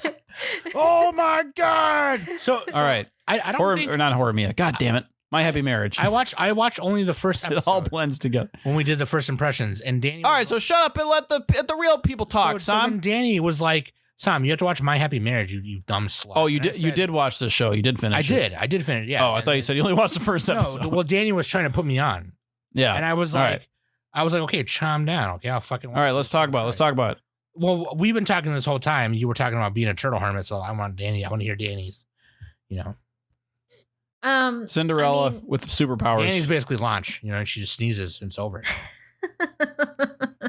Yeah, and like all of a sudden magically I have guns everywhere and start shooting up people. Shoot. Suns out, guns out. So anyway, Danny started blasting. She started blasting.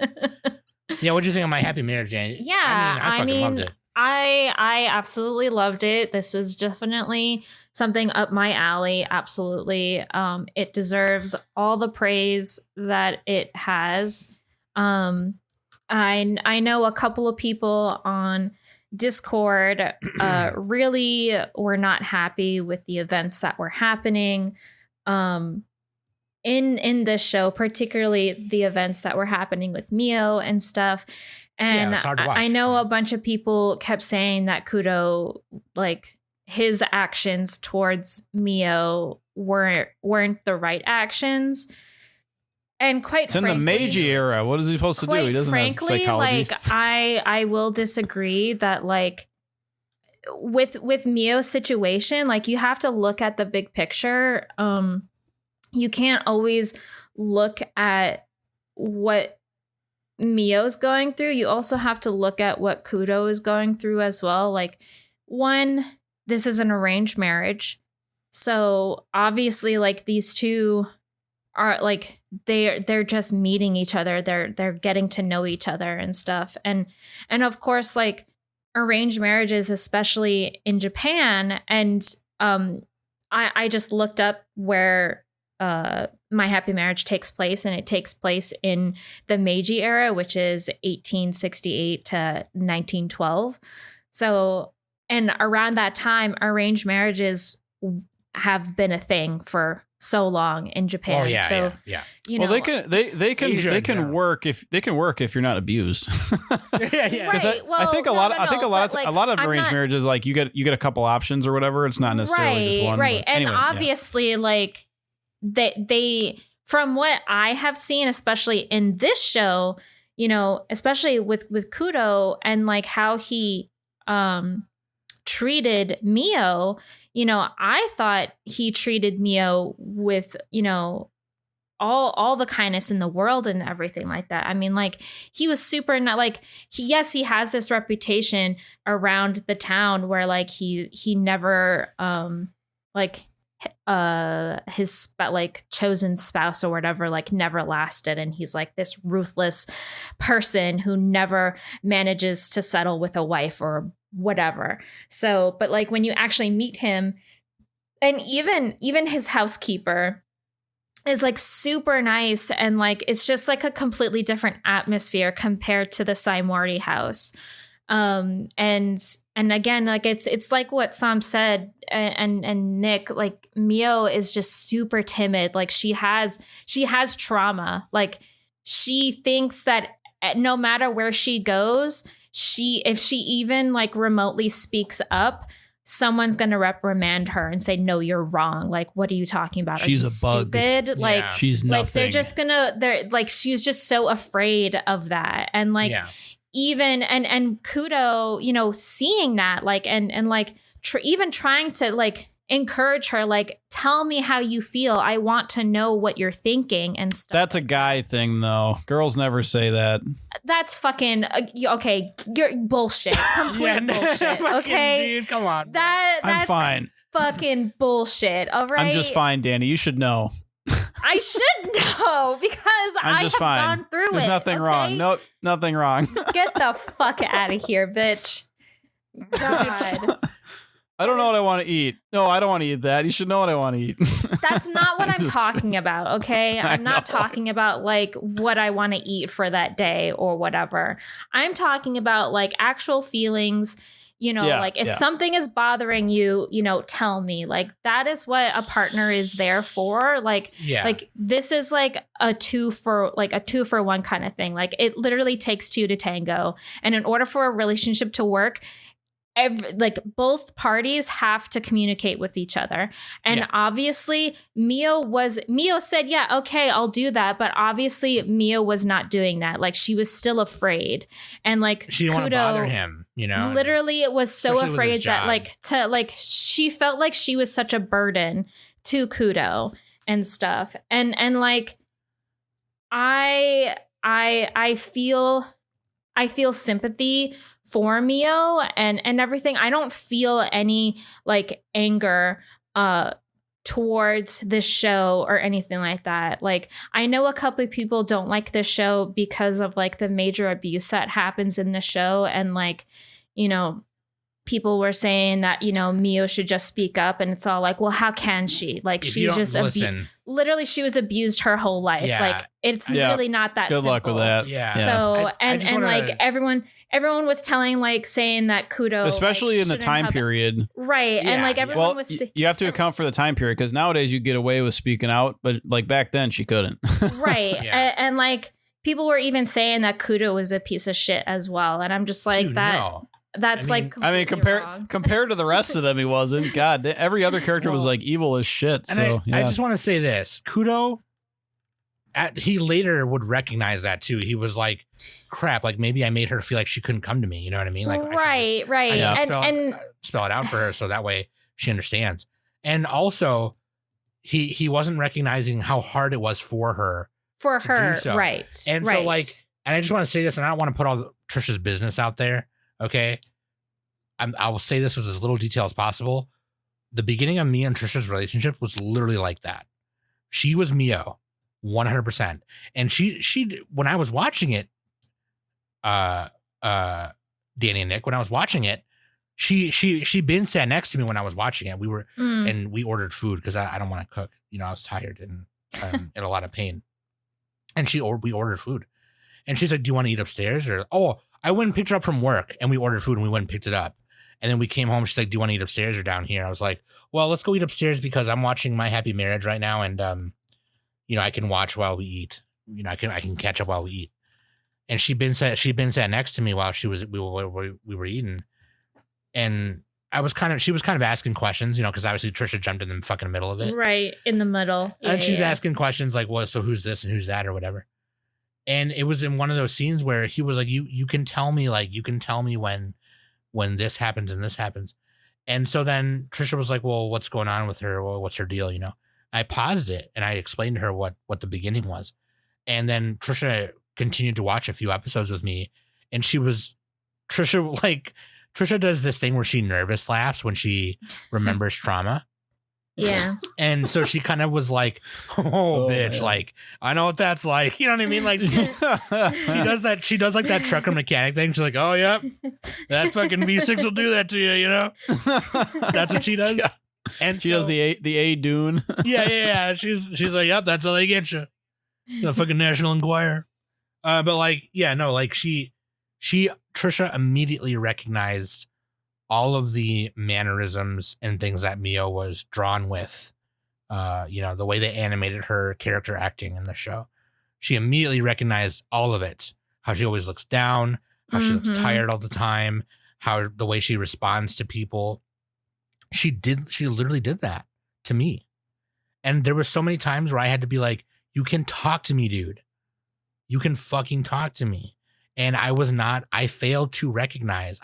recognizing how hard it was for her to talk to me. And there were often times too where I made it harder. So like, I wish I would have handled that in the beginning. I wish I would have handled it more like Kudo handled it, because I wasn't recognizing that shit right away. I'm sorry, I'm about to cry again. But like, Oh. I'm It's about such to a cry good more when I show. crap on the show. yeah, it's tough because you the way, I don't know what that's like. Okay, my parent, you know, I didn't grow up like she did, so it was tough. The beginning of our relationship was tough. It's still tough. You didn't live under a staircase like Harry Potter. No, yeah, they fucking Trisha was under a staircase and she got a letter from Hogwarts and shit. It was crazy. But like, Goddamn. Trisha's a Hufflepuff. But no, like you know, like J.K. Rowling, go to hell. I hope you die. Anyway, so like fucking I mean, if it makes you feel better, we're all gonna die, Sam, eventually. yeah. So Eventually, that's how it's gonna happen. yeah. But like, Eventually I it'll happen. fucking, you know, it was cool. I kind of liked that Trisha enjoyed the show because of that. Even though it's something that she doesn't want to remember to think about. I think it was nice for her to see that they captured that really well. And she was like, oh, here's a character who understands what the beginning of the relationship was like with me and you. And I think we kind of bonded over it in a weird way. And you know, the animation itself is nothing to write home about, but like in terms of the way the character acting is done, and I'm glad that with the action scenes and fight scenes, which are here they're not a lot of them, but there's just I mean, enough to keep the story going. There's definitely a lot more action scenes at the end of the show. Yeah, at the end of the show. And But- yeah. Yeah, the last half. But what I like about it is that they would animate the whole thing. They weren't lazy about how they showed Yeah, how they choreographed it. They animated the choreography. It wasn't like JJK level or anything like that. No. Not But even like, close. A lot of anime lately. It was about average. We'll find kind of lazy ways to animate fights lately, And I'm glad to see that more anime nowadays, even ones that are just romances like this one, that has it's kind of mixed genre with more romance, but like that they'll have like they animated the whole thing, and the fight with her and with Kudo and her cousin, Yeah. that was cool. That was a cool fight. Arata. Yeah. Yeah. That was a cool fight. It was a cool fight. Two for powerful sure. gifted users just using their powers and fight. I will say that the superpower stuff felt kind of tacked on a little bit to me. It felt like under-explained. I know that was like part of the power of the families. Like the families were trying to marry into like those powers pretty much. Well, that was part of the main conflict, though. the bloodlines. Yeah, that was part of that they worked that into the conflict. I don't feel like it was tacked on. Yeah.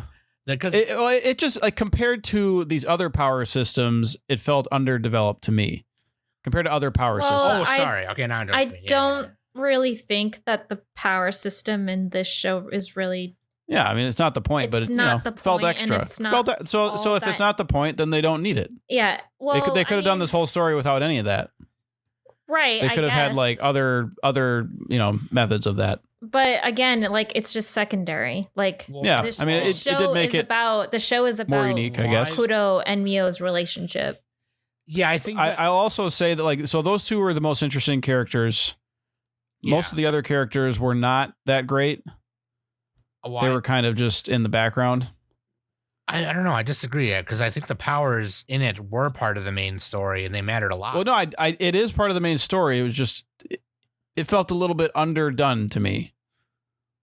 A little bit, but I actually, I like the dream power. That was a cool one. I like that because she got to like see her mother and stuff like that. So that was cool. Well, she got to use it at the end. Well, I mean, because like, there's a whole eugenics thing involved, right? It's kind of like what's fucked up, because eugenics is fucked up. I mean, if you think about it, everything is eugenics, right? You marry a partner who has good genes and who's smart and talented and shit. Well, no, I'm marrying Trisha because she's fucking hot. That's eugenics right there, son.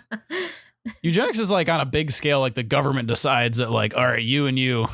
I mean, she's like, This is just like family power, Game of Thrones shit, I kind haven't of. had sex in like 3 years, so. All right. Hey, you're still better than Rudius. All right. Anyway, final thoughts. I'm just nitpicking. I'm Let's move nitpicking. on. I would say that the side characters a little weak. The power system not always as strong as it could be, and then it felt really very like Cinderella. You guys liked it a lot more than I did. I thought it was pretty okay. Yeah, it was fine. For me, it was decent. It was a typical like shoujo fairy tale romance to me. Literally, that's what it is. I know. That's what it is, and that's right up your guys' alley. It's not up my alley. For All me, right. I watched it though. For me, it was the story that kept me going, and I was like, "Oh my god, I gotta see what happens." Because they ended the episodes really well. It was like, "Oh shit," And but there's like- gonna be a second season. and they announced a second season, so I'm excited to see. You could honestly watch this by itself too, but like, I'm excited to see how their relationship progresses further now that we're seeing Mio, finally progress in her, her relationship with Kudo and making herself better, bettering herself and her health and stuff. So, See, this would be better if it had giant robots. Gundam. God. just get fucking Anyway, Gal Gaigar in there.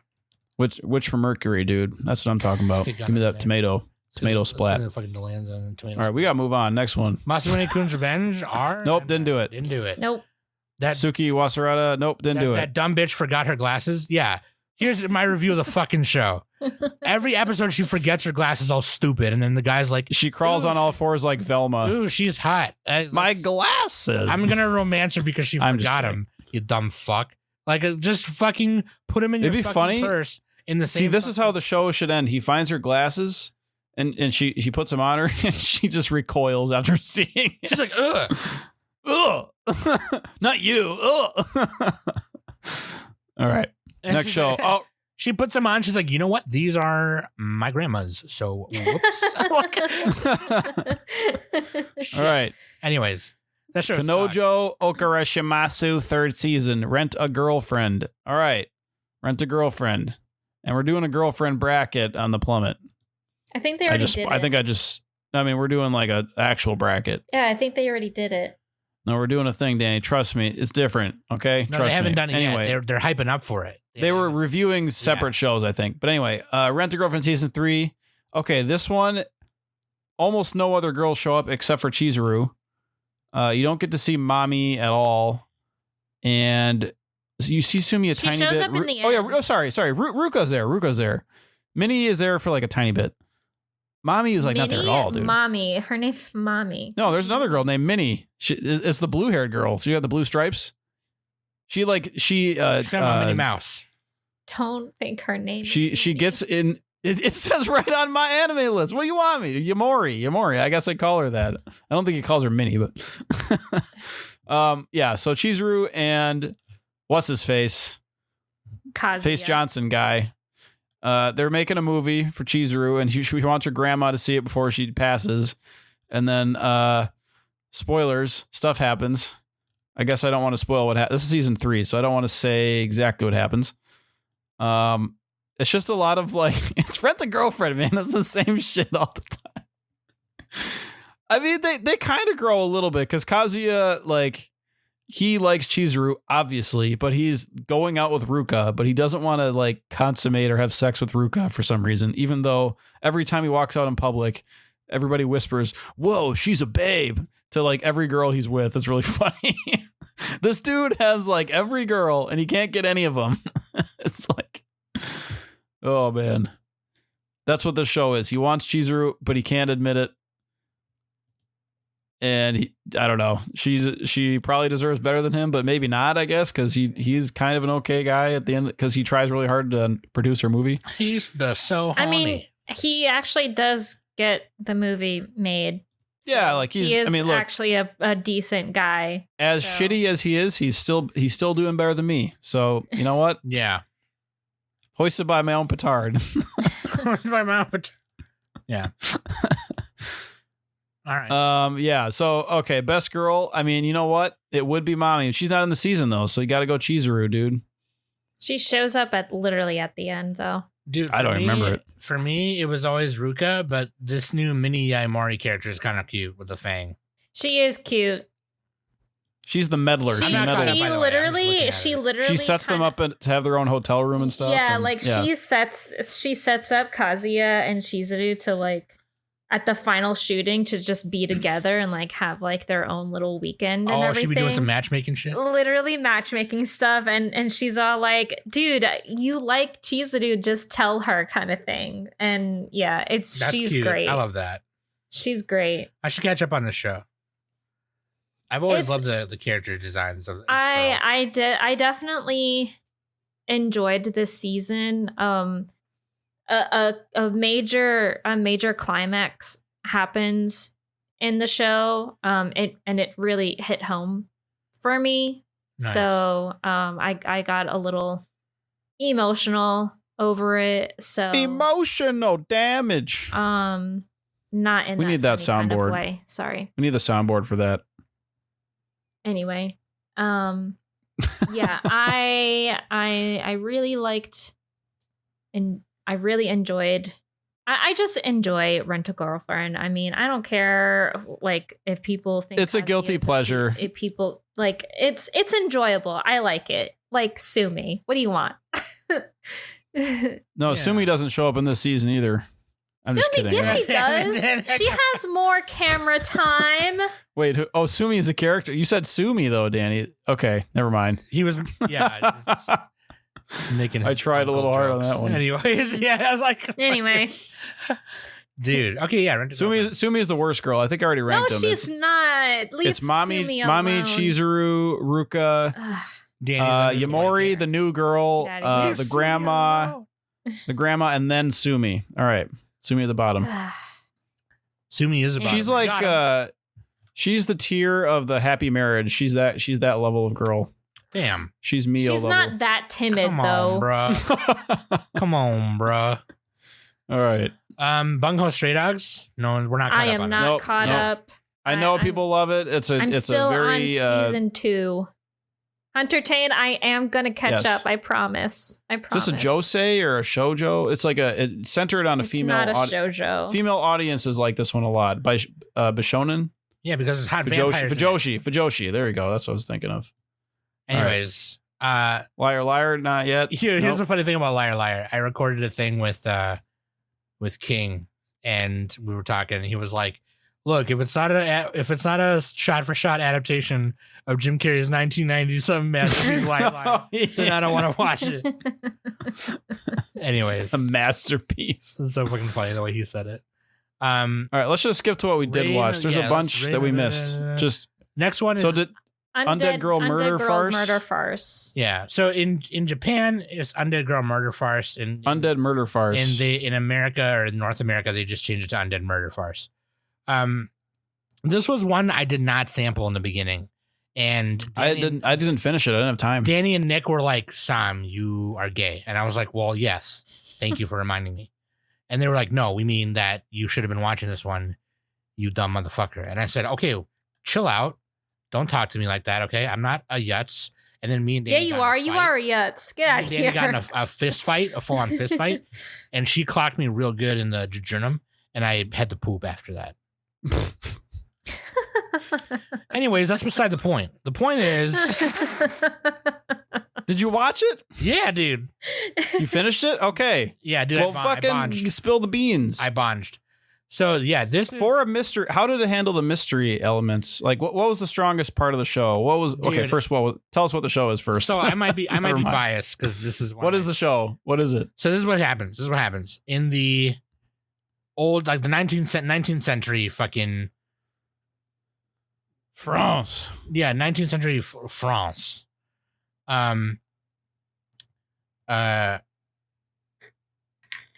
19th century Japan, 18th century Japan, France, whatever. This guy, Suguru Shinichi, is half Oni, half human hybrid. He's kind of like an experiment gone wrong. Gone maybe right in some cases. And he's really strong. And so this village that he lives in Japan, they basically throw peanuts and money at him to like do like He's Fight Club. Pretty And much he like a just murders circus act, Like really. yeah, like a freak show. He fucking fights these. They put him in a fucking ring, sandbox ring with a demon, and he fucking murders him. And he doesn't care. He likes to do it. He's kind of a dummy. So he just is like, whatever. Life is gas. I don't give a fuck. He's kind of a yutz, admittedly so. And he runs into Aya Rindo and Shizuku Heisei, who's carrying Aya in a birdcage because Aya Rindo is just a head. No body, just the neck up and her hair, her long hair, beautiful hair. And Aya is basically like, yeah, so I'm immortal. I was watching you fight, and I think that we might be able to be in some service. Because Onis like you can kill other Onis, but the deal is you're extra strong because you're a hybrid of the two. You have not lost your humanity, and also you are basically a superhuman version. You're a super Oni and a superhuman at the same time because of it, because of the way your cells are and all that stuff. He's also dying too. Yeah, and the reason she knows all this is because she's an immortal. That's why she's still alive, number one. Number two, she's been around for about 950 some fucking years. Okay. So she's like, I'll help you, you help me. It's like, okay, what do you want? She's like, well, I want to fucking die. I've been alive for almost fucking 1,000 years. I'm ready to fucking go. Okay. And if anything is a Psalm thing, it's this. I live by one of the principles I live by is you Go for the jugular. You got to, well, yes, thank you, Nick. You got to go for the jugular. Number one. Number two, you got to be TTG, you got to TCB, and you got to be TTG. Okay. You got to be taking care of business, and you got to be trained to go. Got to get your money up. You got to be trained to go. You understand? You got to be ready to die. Because we're here for a short time, not a long. We're here for a good time, not a long time. Okay, as Sean would say. Shout out to Sean. So she's like, I'm ready to die, motherfucker. And he goes, okay, well, it sounds like the guy who took your body sound like the same guy who was fucking with me. So let's travel the world and kill some people. And she's like, down. So they travel the world. The first people they help is this vampire family. Someone murdered the head of the household's wife. And it's like a whodunit. It's a fantasy, mystery, historical whodunit remade folktale. Remade folktale, by the way, that crosses over with like 10 other folktales. Arsenic Lupin. Oh, that's cool. Carmilla the vampire, who predates Dracula, by the way. Thank you very much. Sherlock Holmes and Watson. Frankenstein. They always do that. They always say Sherlock Holmes in every mystery. But he's like actually a meme in this, though. Yeah. But I mean, that's what I'm saying. They always got to have men so you know it's a mystery. Otherwise, how would I know it's a mystery?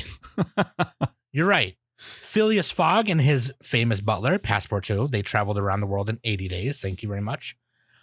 Also, Aleister Crowley, who is a terrible person, but I've read all about his religion and all that stuff. It's how I learned about mysticism. And Don't forget Phantom of the Opera, too. And the Phantom of the Opera, And Jack the Ripper. And it turns out the guy that they're after is actually just Moriarty. And it's like, wow. Oh, shit. Shit, bro. Well, it's funny because like the only clue. So this is kind of like Bungo Stray Dogs a little bit. The only clue they had throughout Reminds the me whole of show is this dude with the cane with the M on it. And so, anyways, every kind of little mini arc in it is like a whodunit mystery thing, and it ends with some werewolf shit, and it's really fucking cool. The last arc of this is basically, have you ever played the game like Werewolf or whatever? You know where you sit in a circle of friends. Yeah, yep. You close your eyes and want to use a werewolf. That the last arc of the show is literally that. Just that's actually cool. I want to see sick. that. Yeah, it was sick. I saw the first couple episodes and I enjoyed it, but I need to sit down and watch it at like 1x speed or maybe 1.25. Because watching it too fast is watching it faster than that is like, you know. So anyway, so I will say this. Even if you do not know, and so Ayarindo and Suguru and Shizuku, they're basically like the new folktale that is like they're the new folktale characters that are intertwining with all these others, right? And they kind of mention, the narrator mentions that in the beginning, like this is an alternate history of these whatevers. And I will say this, even if you do not know things like Around the World in 80 Days, the Tales of Sherlock Holmes, or things like about Dracula or Carmilla or Frankenstein's monster, or even if you don't know about those things, I think this anime is still really enjoyable. For me personally, I like having knowledge of all that kinds of stuff. I just, you know, all the times where I was, where my insomnia has taken over and I just spent nights upon nights reading about things, random things on Wikipedia, has paid off because I knew every fucking thing that was referenced in this show. And dude, it's so fucking emo. It's so emo. Fucking Ayarindo is a headless goth thing in a bird cage, and she kisses Suguru in the beginning, and he's like this metalhead dunce, kill you 5,000 edgy guy, and Shizuku is a fucking battle maid assassin, like goth chick. I fucking, dude, I'm into it, man. I love it so much. And you know what? They animated all the fights really nice as well. They animated the fights all the way. There was no lazy shots taken at all. You know, I mean, there were some, you know, like there were some where he's fighting the vampire dude and you just kind of see him go flying. You know, that's kind of a lazy shot, I guess. But like, other than that, man, seeing Shizuku like dodge a bunch of werewolves as she's trying to run away from a bunch of werewolves and shit. Super cool, man. And seeing Jack the Ripper and Suguru fight. Love it. Love it. Super cool. Super cool. It's based on a novel, by the way. Forgot to fucking say that. It's based on the novel by, sorry, hold on a second. Yugo Aosaki. Aosaki, yeah. There's a manga adaptation, but like, yeah, it's based on it's a novel, and the novel's been going since like 2015. And it you know, this was only 13 episodes, so it was very easy for me to binge. But yeah, I Love it very much. You're welcome. Yeah, all right. I just didn't get to it in the beginning. Yeah, whatever. You just didn't want to believe me. You never believed me. I trusted you. Yeah, whatever. Look. What you was know it? what I'm When was it? Like last week I told you to read this and you're like, oh shit, I completely forgot. Well, because Fucking you told me in the bitch. beginning, you were like, oh, don't forget Undead Murder Farce. I was like, okay, yeah, I'll watch that one. And then last week when I was reminding Danny and Nick, I was like, hey, by the way, catch up on everything. Danny was like, oh yeah, and Sam, don't forget Undead Murder Farce. And I was like, oh fuck, shit, I forgot. about that Yeah. one. Yeah, you fucking I was- bitch. I was literally watching everything else but that. I was like, fuck. Anyways, yeah, no, I love it. It's super cool. The art on the light novels are super cool too. But Ayarindo, dude, she's so hot. I know Even she's for just just a head. I know she's just a head, but like, for a the- head, you know. I want to. Every time her face was on screen, I was just like, I want to kiss her so bad. I want to kiss her really bad. So I will say I enjoyed this more than I did Dark Gathering? Inspectra. Or Inspector, okay. Yeah, Inspectra. Yeah, this is one of the better mysteries lately. Yeah, the like the I whodunit parts were great. felt like the stories and the whodunit stories flowed a lot more better and they were a lot more interesting and in my opinion. Which one is your favorite? For each of you, pick one that was your favorite mystery or like mini chunk. Honestly, I think it has to be the Lupin haste because Mamoru Miyano voices Lupin, and I'm just a huge fan of Mamoru. Like I love his voice. So yeah, that whole thing on with the diamond and everything like that was pretty fun. So yeah, that would be mine. Sam. Wait, which one did you say, Danny? Sorry. I said the Lupin haste with the diamond. Okay, When they were the when they were penultimate. in yeah, when they were in England and Sherlock Holmes was there and all that kind of stuff. Dude, Ayarindo hiding in the... Dude, I'm not even going to say it. Okay, never mind. Sorry. So just... That part was so awesome. That one was cool because...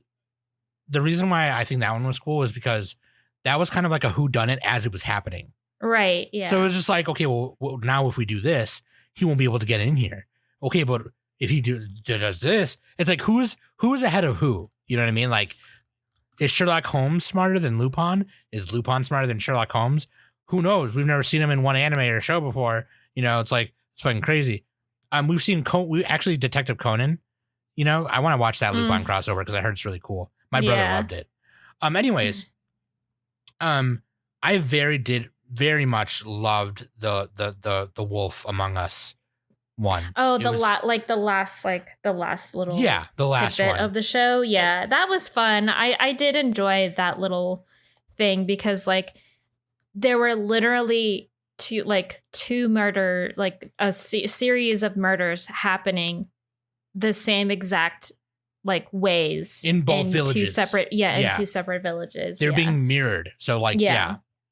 And like, it very much takes, if you've ever watched Detective Conan, which I've only seen like the first 50 some episodes, it very much takes that approach. So when Aya and Shigeru, you know, walk around and Shizuku find everything, and at the very end of it, she goes, okay, so here's what I have, and I know who the killer is. Number one, this is this, this is this, this is this, and this is Yeah. this. Number two, we wouldn't have this if it weren't for this. Number three, it was Nick. And then it's like, oh, yeah, shit. it's like, what? You How did got you come me. to that deduction? And it's like, let me explain. Yeah, and then she's like, Shigeru, hold up a finger, and he's like, okay. Yeah. Yeah. Yeah, and it's fucking funny, man. And like, yeah, no, it was great. I love this one. You know, the animation in it again is kind of mid. It's not anything too wild. I disagree. I think it was pretty good. It was okay. It you know, like it wasn't. It was again. I like that they animated the full fights and they weren't lazy about the fights and things like that, which was great also because like it wasn't like they were fighting every damn episode. It was just like when it was called for, just like in My Happy Marriage, in my opinion. They only had fight scenes when it was called for, obviously. And also with Shizuku, the maid, who's like Aya's servant, you know, she's one of the three. She just did exactly what she was supposed to do. They didn't need to make her have some crazy backstory. She was just a supporting character. There wasn't much to know about her, and you don't need to know. It doesn't matter. Mhm. All you need to know is that she's one of the people who serve Aya and is one of the allies that's there of the main group of characters. And it was really cool. They didn't need to like make a big deal out of the things she did. I'm kind of glad that she was like more involved in the last arc. That was kind of cool. But even so, they didn't have to like, you know, fill it in with a bunch of flashback bull crap and whatever the hell, you know. That being said, you know, I did like a lot of the script and a lot of the series composition for sure. So, and yeah, the character design, I love that they do explain like why Shigeru has like blue hair, and I love that Aya Rindo has like this, you know, she has like a custom made thing to put on the bottom of her neck, so she, you know what I mean? 'Cause Oh obviously yeah. you Yeah, don't want it's to like just a- sit her on her fucking open flesh and bones, right? So Yeah. she's Yeah. got like her it's like a choker, but there's a bottom to it, so you can set her on tables and stuff or whatever. But anyways, yeah, I love it. So the only thing left that I have Mhm. is Dark Gathering and Sugar Apple Fairy Tale. That's about it. For The only me thing I for this have season. after this is one more show, and I didn't finish Dark Gathering because I started getting kind of bored with it. It's 25 episodes. It's 25 episodes, so it's We'll just airing. save it. We'll save it till next time. Okay. I honestly, it's pretty mid. I actually The first 3 episodes were great. they Honestly. were, yeah. They were, but after a while, I'm just like, I don't know. Honestly, It's just it's a lot. it's too. So okay, here's the thing that I wanted to point out. Sure. Dark Gathering also has a lot of talking and a lot of explaining and stuff, and Undead Murder Farce also has a lot of talking and dialogue. Oh, and- it was and- too and much of the same. It was Okay. literally and like to me, I was more interested in Undead Murder Farce than I was with the events that were happening in Dark Gathering. And also I feel like anytime I'm watching Dark Gathering, it reminds me of like early 2000s animation. I don't know if you get that, but I do. Yeah, a little bit. It reminds me of Miroku-chan. Yeah. Yeah. It's Yeah, I love okay. I love the design. That show is kind of fun. I love the design of the main girl with the scouts and eyes. I love her so much. Yeah, you're Yeah, right. she's the best character. But She's the best character for she's sure. awesome. I'm with Danny on that. There was a lot of dialogue where it was just kind of like, okay, this is not needed. Whereas in Undead Murder Farce, it was all needed, right? Because she was explaining, they were explaining how this got to this, and Moriarty. Yeah, Dark Gathering is more of like a horror thriller than a mystery, though. Yeah, Yeah. it's more like a Yeah. paranormal. I mean, they are trying to figure things out, but paranormal. Yeah, I don't know. I may Um, have to like just I don't know. just put it on hold until the end. We'll see I don't know. what I people don't say know what about I'm it. gonna do. I don't know. Nick, what about you? Do you You got can any drop more, it. That's or- fine. You got any more? Yeah, I got one more. The best show of the season. Let me scroll to it. That's right, Fooly Cooly Grunge. Just kidding. Oh God. Ugh. I forgot that was airing this season. Reborn as a vending machine. This is a plummet type of show right I here, think they're but talking about it on the plum, but yeah, if you watched it, I had to what did dip you my think of toes it? in this one. This is good. This was actually pretty funny. Okay, so I know it only has a 6.57, but so let's it's talk about funny. that, and then we'll talk about where's Sugar Apple Fairy Tale. Oh wait, Sugar Apple Fairy Tale continued from last season, right? Yes. Yes, it did. Possibly. Okay, Yes. So me and Nick will go, and then Danny will go, and then we'll get out of here. We'll go Yeah. real quick. All right. Here we go. So I have the wrong tab. Reborn is a vending machine. It is exactly what it sounds like. Character is isekai'd into a vending machine. The guy, he can't talk, he can only do vending machine like pre-recorded messages like hello there and Yeah. too bad, and he does that. Like Bumblebee. He has in other the ones first, like, too. Transformers movies. Yeah, he can only talk with like. Yeah, he's like, you can even win a prize or whatever. Like, that's the only way he can communicate, and people have to like decipher what he's saying. It's so funny. They're like, "What's that, Lassie? There's a boy in the well or whatever." Like, that's kind of what they do. So there's a character, this girl Lamis, and she kind of carries the character's name is Boxo. Boxo is the vending machine. So she carries Boxo on her back as they do various quests and other bullshit. And it's a fantasy world. She has a blessing of might, so she can lift him up.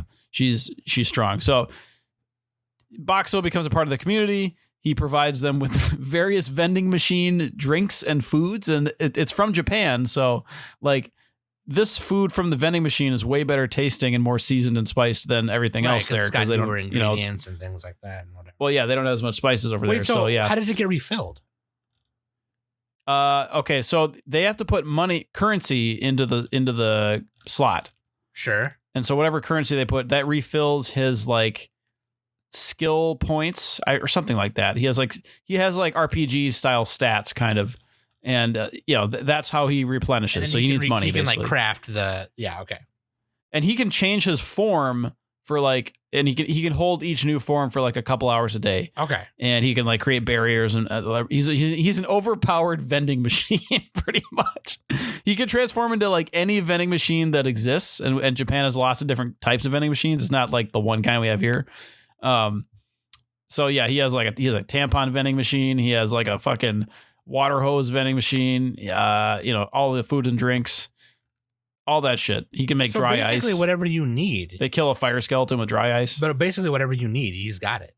Because I mean, pretty much, he fucking pulls out of the void, dude. Capital of the world. You can get eggs out of a vending machine in Japan. There's a really funny part where like they get Boxo and another character, Hulami, get captured by this group, and so they're sitting there captured, and like the fortress is collapsing around them, and he builds a barrier around them, and he's like, and she starts to like suffocate because there's not very much air. And he's like, oh crap, I'll transform into like one of those air machines. It's like, wait, I need more mana to hold up my barrier. Oh, there's coins that outside the barrier. I'll let the coins in.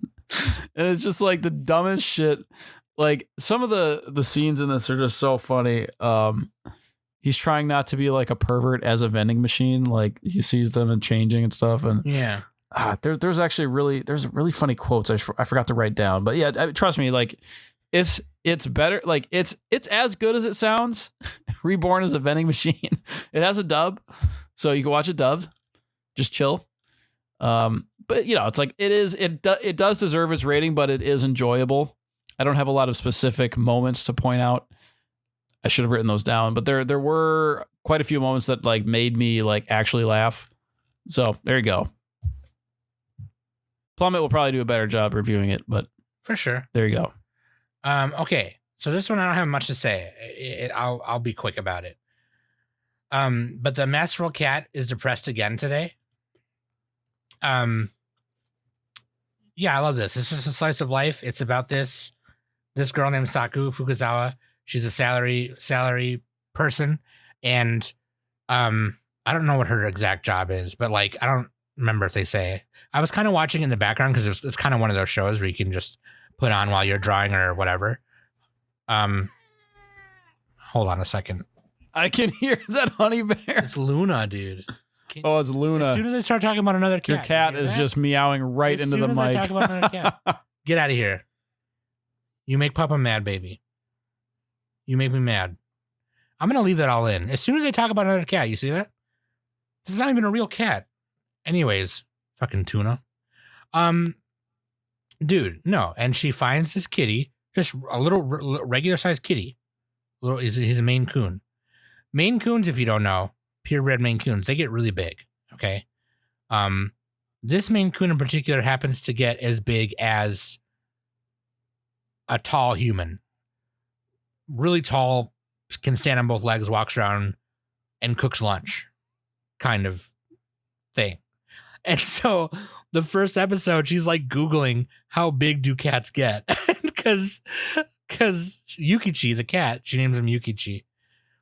he gets really big to the point where like she's never owned a cat before. So she thinks like, is this a thing that cats do? Like they grow up to be human sized and cook you lunch? Like, I don't understand. It's fucking weird. Anyways, he's this really big black Maine Coon, and he's really sensitive. If you don't praise how good his lunch is, he gets really sad. So whenever she comes home from work, he likes to check her lunch to see if she's eaten it all. And whenever he sees that it's empty, he goes, oh, like he gets really excited, and it's really cute. So the big thing about this one was, I was really excited for it because number one it's a big kitty, and number two, in my eyes, it was a redemption for Go Hands, which like they're not a bad studio, you know what I mean? I think they have a lot of talent, and they did a lot of good. Handshakers is kind of a weird show, but the composition in Handshakers on a lot of things was pretty good. I mean, the chief animation director, who I don't know their work too much, Makoto Furuta, he was a chief animation director for Handshakers, and he was also chief animation director for this show. And so the thing kind of is that they were also working on That Dumb Bitch Forgot Her Glasses. So I was kind of worried, at least I wasn't worried about it until Sen told me, that like a lot of the staff, they might put their A team animators on the Glasses Girl show. And I was like, oh, well, I'll watch it. I'll watch it anyway. I'm sure it'll be fine. And I'm going to watch it anyway because it's a fucking cat. It was fine. I think it was really good.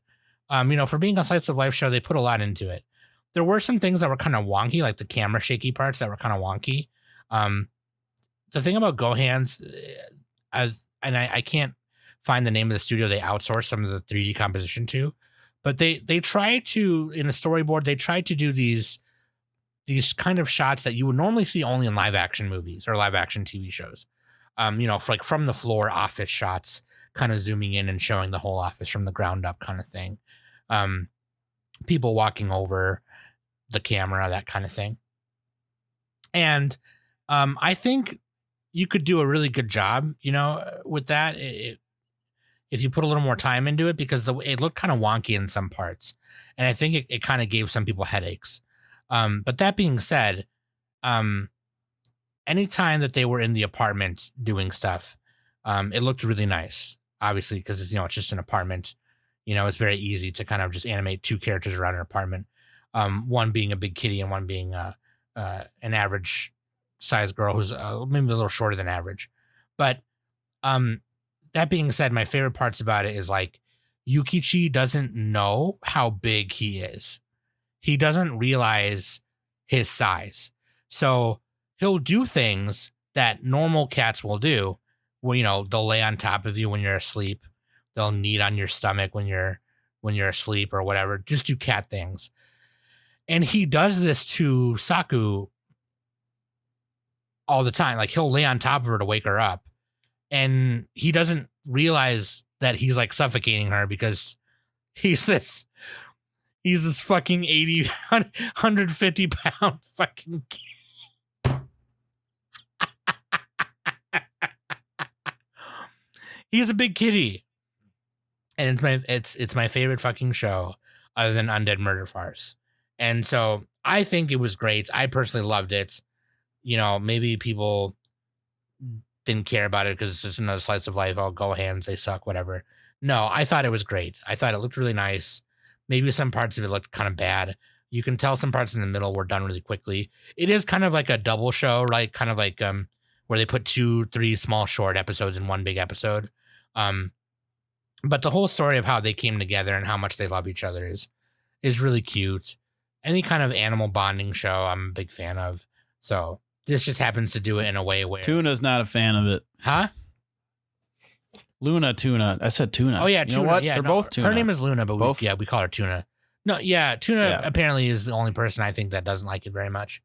That being said, Honey Bear did not want to watch any of it with me, so I don't know her opinion. Animal Face Johnson. It's a Sam show. 10 out of 10. Romance. It's a Danny show. Memes. It's a Nick show. 10 out of 10 show. I didn't even All watch right. it. Anyways, I didn't either. It was so far down the list. I'm glad you liked it. we need a third podcast for the Animal Face Johnson shows. Just all Animal Face Johnsons. Sam is surrounded by plushies and other animals, and you don't know which ones are which because we put Finn in there, and that looks just like a plushie.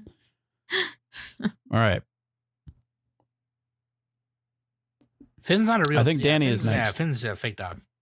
Yeah, that's true. Yeah. It is true. Oh, We God. figured that out. Okay, Danny, Danny, what do you got? You have me and Sam took up all your time, so Danny, you have 2 minutes. Sorry, You have 1 minute per show, It was a Danny. cat show, Danny. You had to understand and catch it. Of course. Yes. Catch it. Yeah, wow. you should have seen that coming, Danny. Honestly, that's kind of your fault. I probably should have went first. Yeah, Danny should have won first. No, All right, Danny. Go ahead. Go ahead. I'm putting my stopwatch on right now. No, he's not. Go ahead. Go ahead. It's fine. It's fine. 2 minutes. So Sugar Apple Fairy Tale, second season or second core of the show, whatever. Yeah, so this takes place after Anne wins to become a silver sugar master and everything, and Shell was pretty much forced to leave with Bridget Page, because Bridget just was madly in love with Shell and was all like, I can be better than Anne,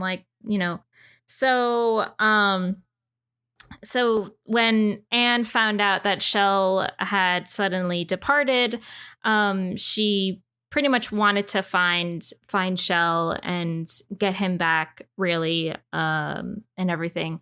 Because in this world of Sugar Apple Fairy Tale, there are fairies, and there are different types of fairies. There's like companion fairies, and then there's Shell is a warrior fairy, and then there's like another type of fairy that I can't remember, that sometimes Shell gets confused, or people think that Shell is this other type of fairy, but he's actually a warrior fairy. So it goes into this whole big like fairy kind of thing.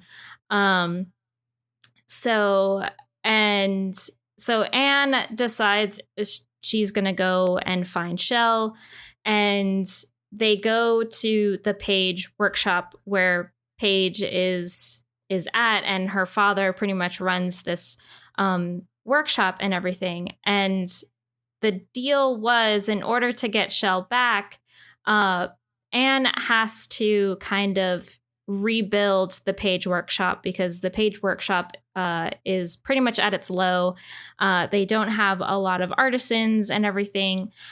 So her goal is to just bring business back to the Page workshop, which she achieves. And down the line, they do end up winning like a little mini contest, and to pretty much bring in the new year for the country, they have to make these like huge silver sugar sculptures.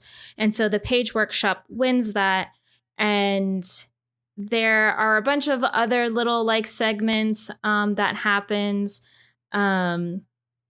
The barrels of the sugar apple, it rained in this like rundown castle, and the moisture hardened the sugar and everything. So they had to remake the sugar, which was pretty interesting. There's another fairy that we are introduced, and he is actually a descendant of the same gem. So Gladys, who is the main antagonist of this show, he was born from the Opal Stone, and the Opal Stone was part of the Fairy King's sword. And so whoever was born from the Fairy King's sword is supposed to be the next Fairy King. So Gladys, he he knows who Shell is, and Shell was born off of an obsidian stone. And so he kind of like kidnaps Anne and like forces Shell to like do his bidding and all this kind of stuff. So the ending of the show definitely gets pretty heavy, and a lot of things happen, and I really don't want to bore a lot of people because like there's just so much that goes on. All I'm gonna say is that I love this show. This show is very not romance heavy, but it's a shoujo. It speaks that JC Staff is doing a fantastic job with this. And I really want my best friend Nikki to watch this. I keep sending her little TikTok clips every day, almost every day, to make her watch this. So, and Sam, I think, did you watch at least a little bit of this? I think I only watched the first episode. Okay. Yeah. I don't know if you would like it, but I think you should give it a shot because I think you may like it. Give it the full try or whatever. Yeah. Because it's like, it's kind of like Food Wars because they're making things, and there's like that little like competition feeling at like aspect of it too. But there's also like hot fairies. Hot fairies, you say? Hold on. Now you have my attention. Yeah, hold on a second. But yeah, like Shell, like you can tell that like Shell has feelings for Anne, and like he was definitely the one that like fell for her, and like season 2, like he even fell even harder for her. Like he will do anything for her and like protect her and stuff, even though like she doesn't treat him like a slave, because like in this world all the fairies are slaves and they do the bidding of the humans and stuff, whereas Anne, she doesn't like that whole slavery aspect. So she literally gave Shell back his wing and was all like, hey, you know, like I'm giving this back to you. I would like you to like still continue like going on my journey and stuff like that. But like, you don't have to if you don't want to. And Shell did like end up staying with her and stuff. So, yeah, I love this show. Like it needs more praise, and I'm just glad that like a lot of people are ranking these romance shoujo shows so high, and they absolutely deserve, you know, that 7.6 score on Mal and everything like that. Like it's Sure. so great. I love it. So, and I want Nice. more. Nice. That's it. Wait, so is there gonna be more or no? I hope so. They didn't really announce it just yet. Or I guess rather, is it based on like a manga that's still going or not? Still going, or? It's a light novel. Oh, okay. So, but I know that there is a manga releasing from the light novel. The light novel is finished. So, but there is a manga, and it is releasing and stuff. So. Oh, okay, sure. So there could be more. Yeah. Okay. Nice one. We went over what Nick wanted us to go over, and Well, was once my you bad. edit this out, like I'm pretty sure it'll be less than. I promised him in the beginning. I was like, "No, it'll be fine, dude. We won't go over it." And he's like, "Dude, I have to go to bed." I'm like, "My bad." So that's my bad, Nick. My bad. You're bad indeed. You're bad indeed. You know I get foamy please, and gassy. It's only like 10 or o'clock gassy and over bloated. by you. It's like 11:30 by me. So get out of here. Get out of here. Anyways, really quick. Favorite OPs and EDs. Really quick. Just really quick. Oh yeah, In our anime this season. Nick, you go. Yeah, go on NSC. All order. Yeah, right. Okay, mine here. Let's look at my list here. We have Zom 100, Yeah, favorite OP. laugh. I was going to pick all Jujutsu Kaisen because those are all really good. I don't have the title for it and the artist. I can find it for you. I will look that up. Go ahead. Zom 100. It has a Song look Song it up. of the Dead by Kana It's just- yeah, that's right, Kana Boon. Song of the Dead by Kana Boon. Okay, cool. So it's just a very like colorful, bright, splotchy, like Yeah. Splatoon, goofy, Yeah. paint. It looks like Splatoon kind of. So it's just it's a fun song. It doesn't sound like a typical anime song. Yeah. It does a little bit, but not too much. And there's a lot of cool animation, and it it's just good. It's just good. That's what I got. I'll do the ED at the same time, or we're doing Yeah, just like do this. your ED as Oh yeah, well. do your ED at the same time. Yeah, you're right. Favorite ED? It's the Jujutsu Kaisen ED.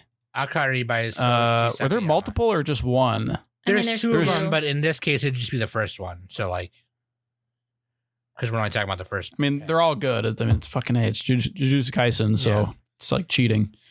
cheat. It's cheat. I mean, it looks good, sounds good. I could listen to the song by itself. I could watch the visuals by themselves.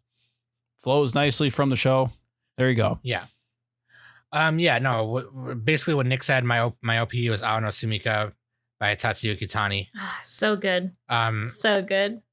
I literally just had it open. Who fucking boarded the OP? But they tried. Jujutsu Kaisen. It's Yeah. from the show Jujutsu Kaisen. Oh, sorry, I You didn't gotta say that. Yeah, Jujutsu Kaisen. Sorry. That's the most important thing, Yeah, honestly, Jujutsu Kaisen season. because you can't find it if you don't. First OP, Actually, you could find it the other First way. OP of Jujutsu Kaisen. Yeah, no, Yep. they tried to keep that same energy from the previous two, and from season one, and I appreciate that because obviously we have different, like I said before, different directors and all that stuff. Fucking Mappa. Anyways, favorite ED was Reversal by Anna, Undead Girl Murder Farce. I just like the way they presented it. Kind of these black and white motion montages, motion comic montage. Where it kind of in a very slideshowy way, kind of telling how these characters are traveling and stuff. And the OP and ED, the songs themselves, So good. they're not your typical kind of anime OP and EDs. It's a different sounding song. It's really cool, very noisy, kind of pop, very cool. I love the it. OP. The OP was actually sung by a Korean band. Yes. I like the OP too. Yeah, please. Danny. I don't know why I keep thinking Jujutsu Kaisen is Korean. It just looks like it, kind of. Well, the director of season 1 was Sang-Ho Park, who's Korean. I know, but the characters kind of look. I don't know why. It just anyway. Oh, you're seeing the character design. I'm not saying they look Korean because it's a cartoon, but like it just reminds me of it. Maybe it's I don't know. They're pointy. Anyways, Danny, go ahead. It's got Oh the my pointy God. style. My favorite OP is well, actually both my OP and ED are by Horimiya Piece. Yeah. I mean, there are plenty of other OPs that I really enjoyed, but honestly, this OP for Horimiya really spoke to me, quite frankly. It's Sam, help me out here. I don't know how to pronounce this. What? The title and the artist. Oh, the OP is Shiawase by Omoin Take. Yeah. And then the ED is URL by Ami Sakaguchi. Yeah. Yeah. Excuse me. You're gonna have to, if you're interested in looking at this OP and ED, you're gonna have to go on Crunchyroll and just press play on Watch the an episode, first yeah, because episode we couldn't because find I it. cannot find it. I cannot find the visuals on YouTube or anywhere else. If you end up finding it, please let me know and tag me because I would love that. But as for the OP, it's just I don't know. I love it. It just shows, it's nothing too crazy or anything. It in the beginning, it just shows some classroom tidbits, but then once the hook comes in, it shows all your characters and stuff. But honestly, the one thing that really gets me is right before the chorus starts, Hori is you just see it's a little montage of the main characters. And then as soon as the chorus kicks in, you just see Hori at the beach or wherever, and she's just like kicking up water. And the way that she kicks up the water, the cymbal from the like drums like hits it at the same time, and it just gives me goosebumps every time. And then the freaking and then the chorus starts, and it's just so good. Like, I love it. I love it so much. I love the song. I can listen to the song on repeat all day, every day. This is probably one of the few Horimiya things that we're going to disagree about. I love the season 1 OP. I mean, I love the season 1 as More. well. Like, it's so vintage and stuff, but I don't know. You can honestly, you can the way how they like montaged the OP, you can tell that like these stories are just about friends and like how they're together and everything, and how they have like their high school life and everything like that. I don't know. I love it. Like, I absolutely love it. I smile every time I watch it, you know, and that's why like I just absolutely love everything about Horimiya because of this and just like how well put together it was. And I think Cloverworks even understood like why fans were all like, you need to do this kind of thing, even though like I would say, I feel like especially manga readers are probably a little upset, like, why didn't you just throw this into the regular show?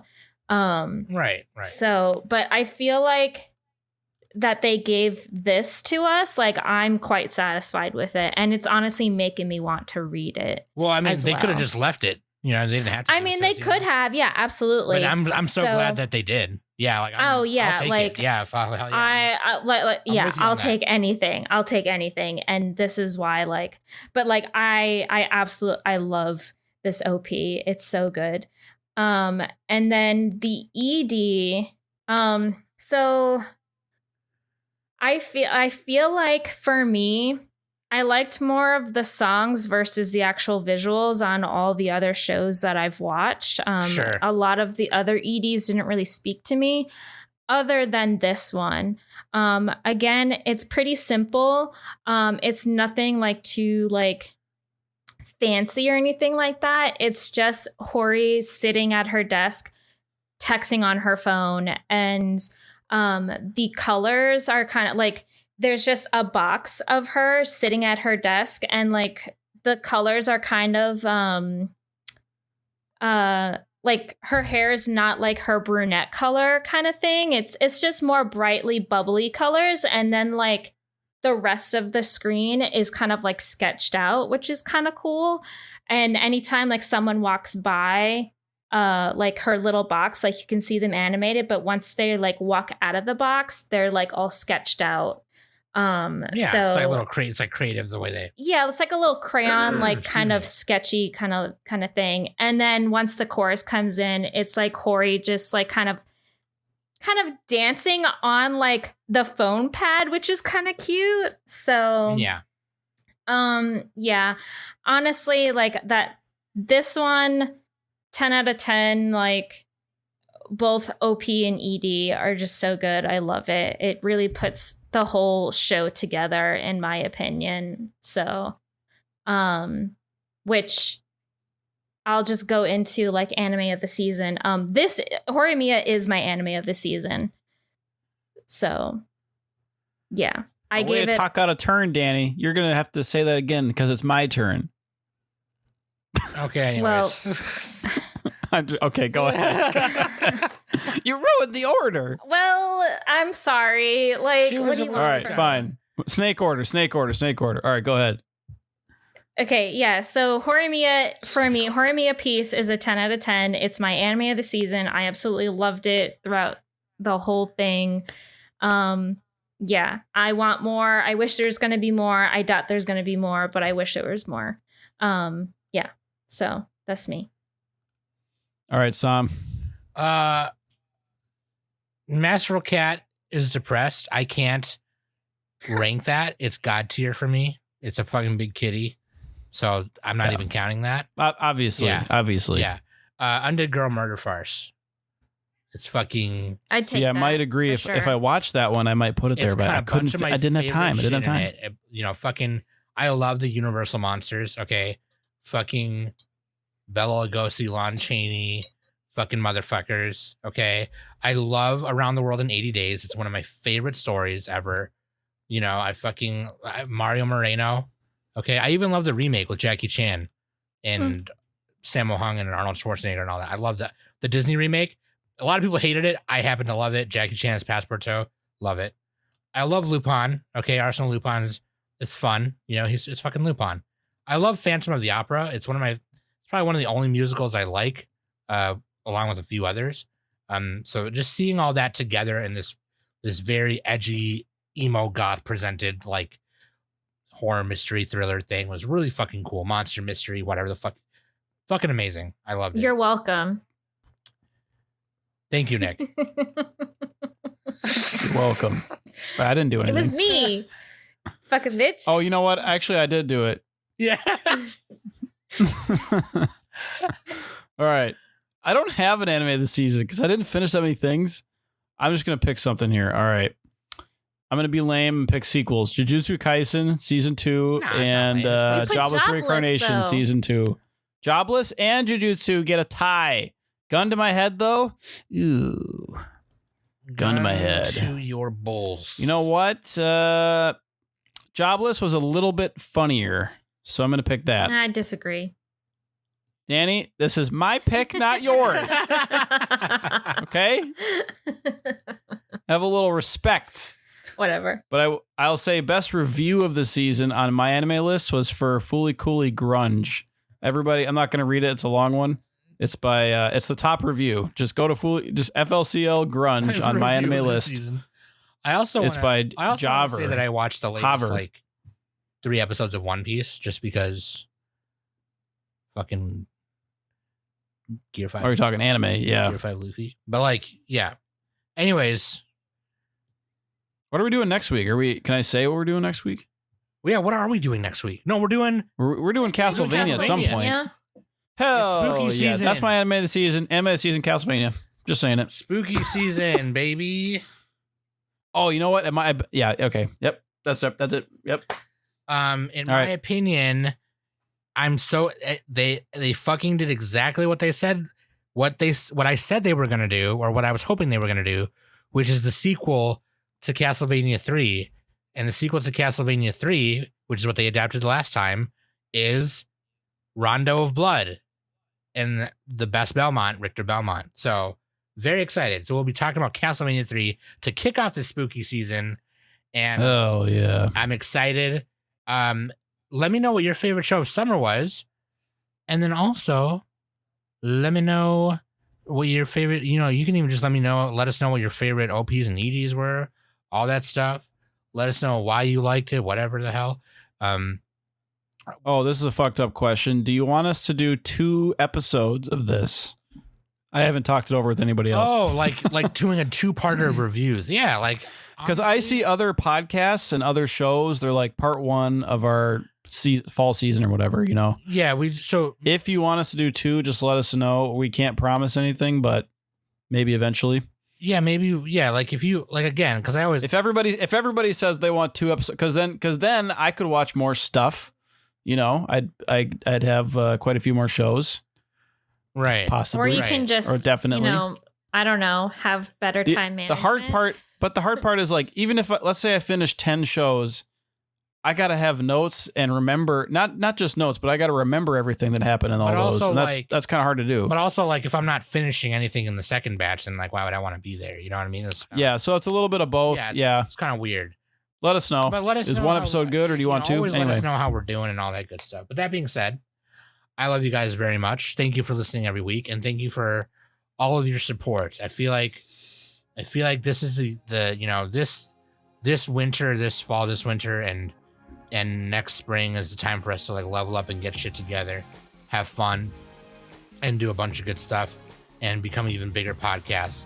And with the help of the Plummet and all the other people in our network, like fucking Weebologists and Anime Brothers, Otaku Host Club podcasts, Strictly series, you know, even some of the ones that we haven't talked to in a while, like the R Anime podcast, and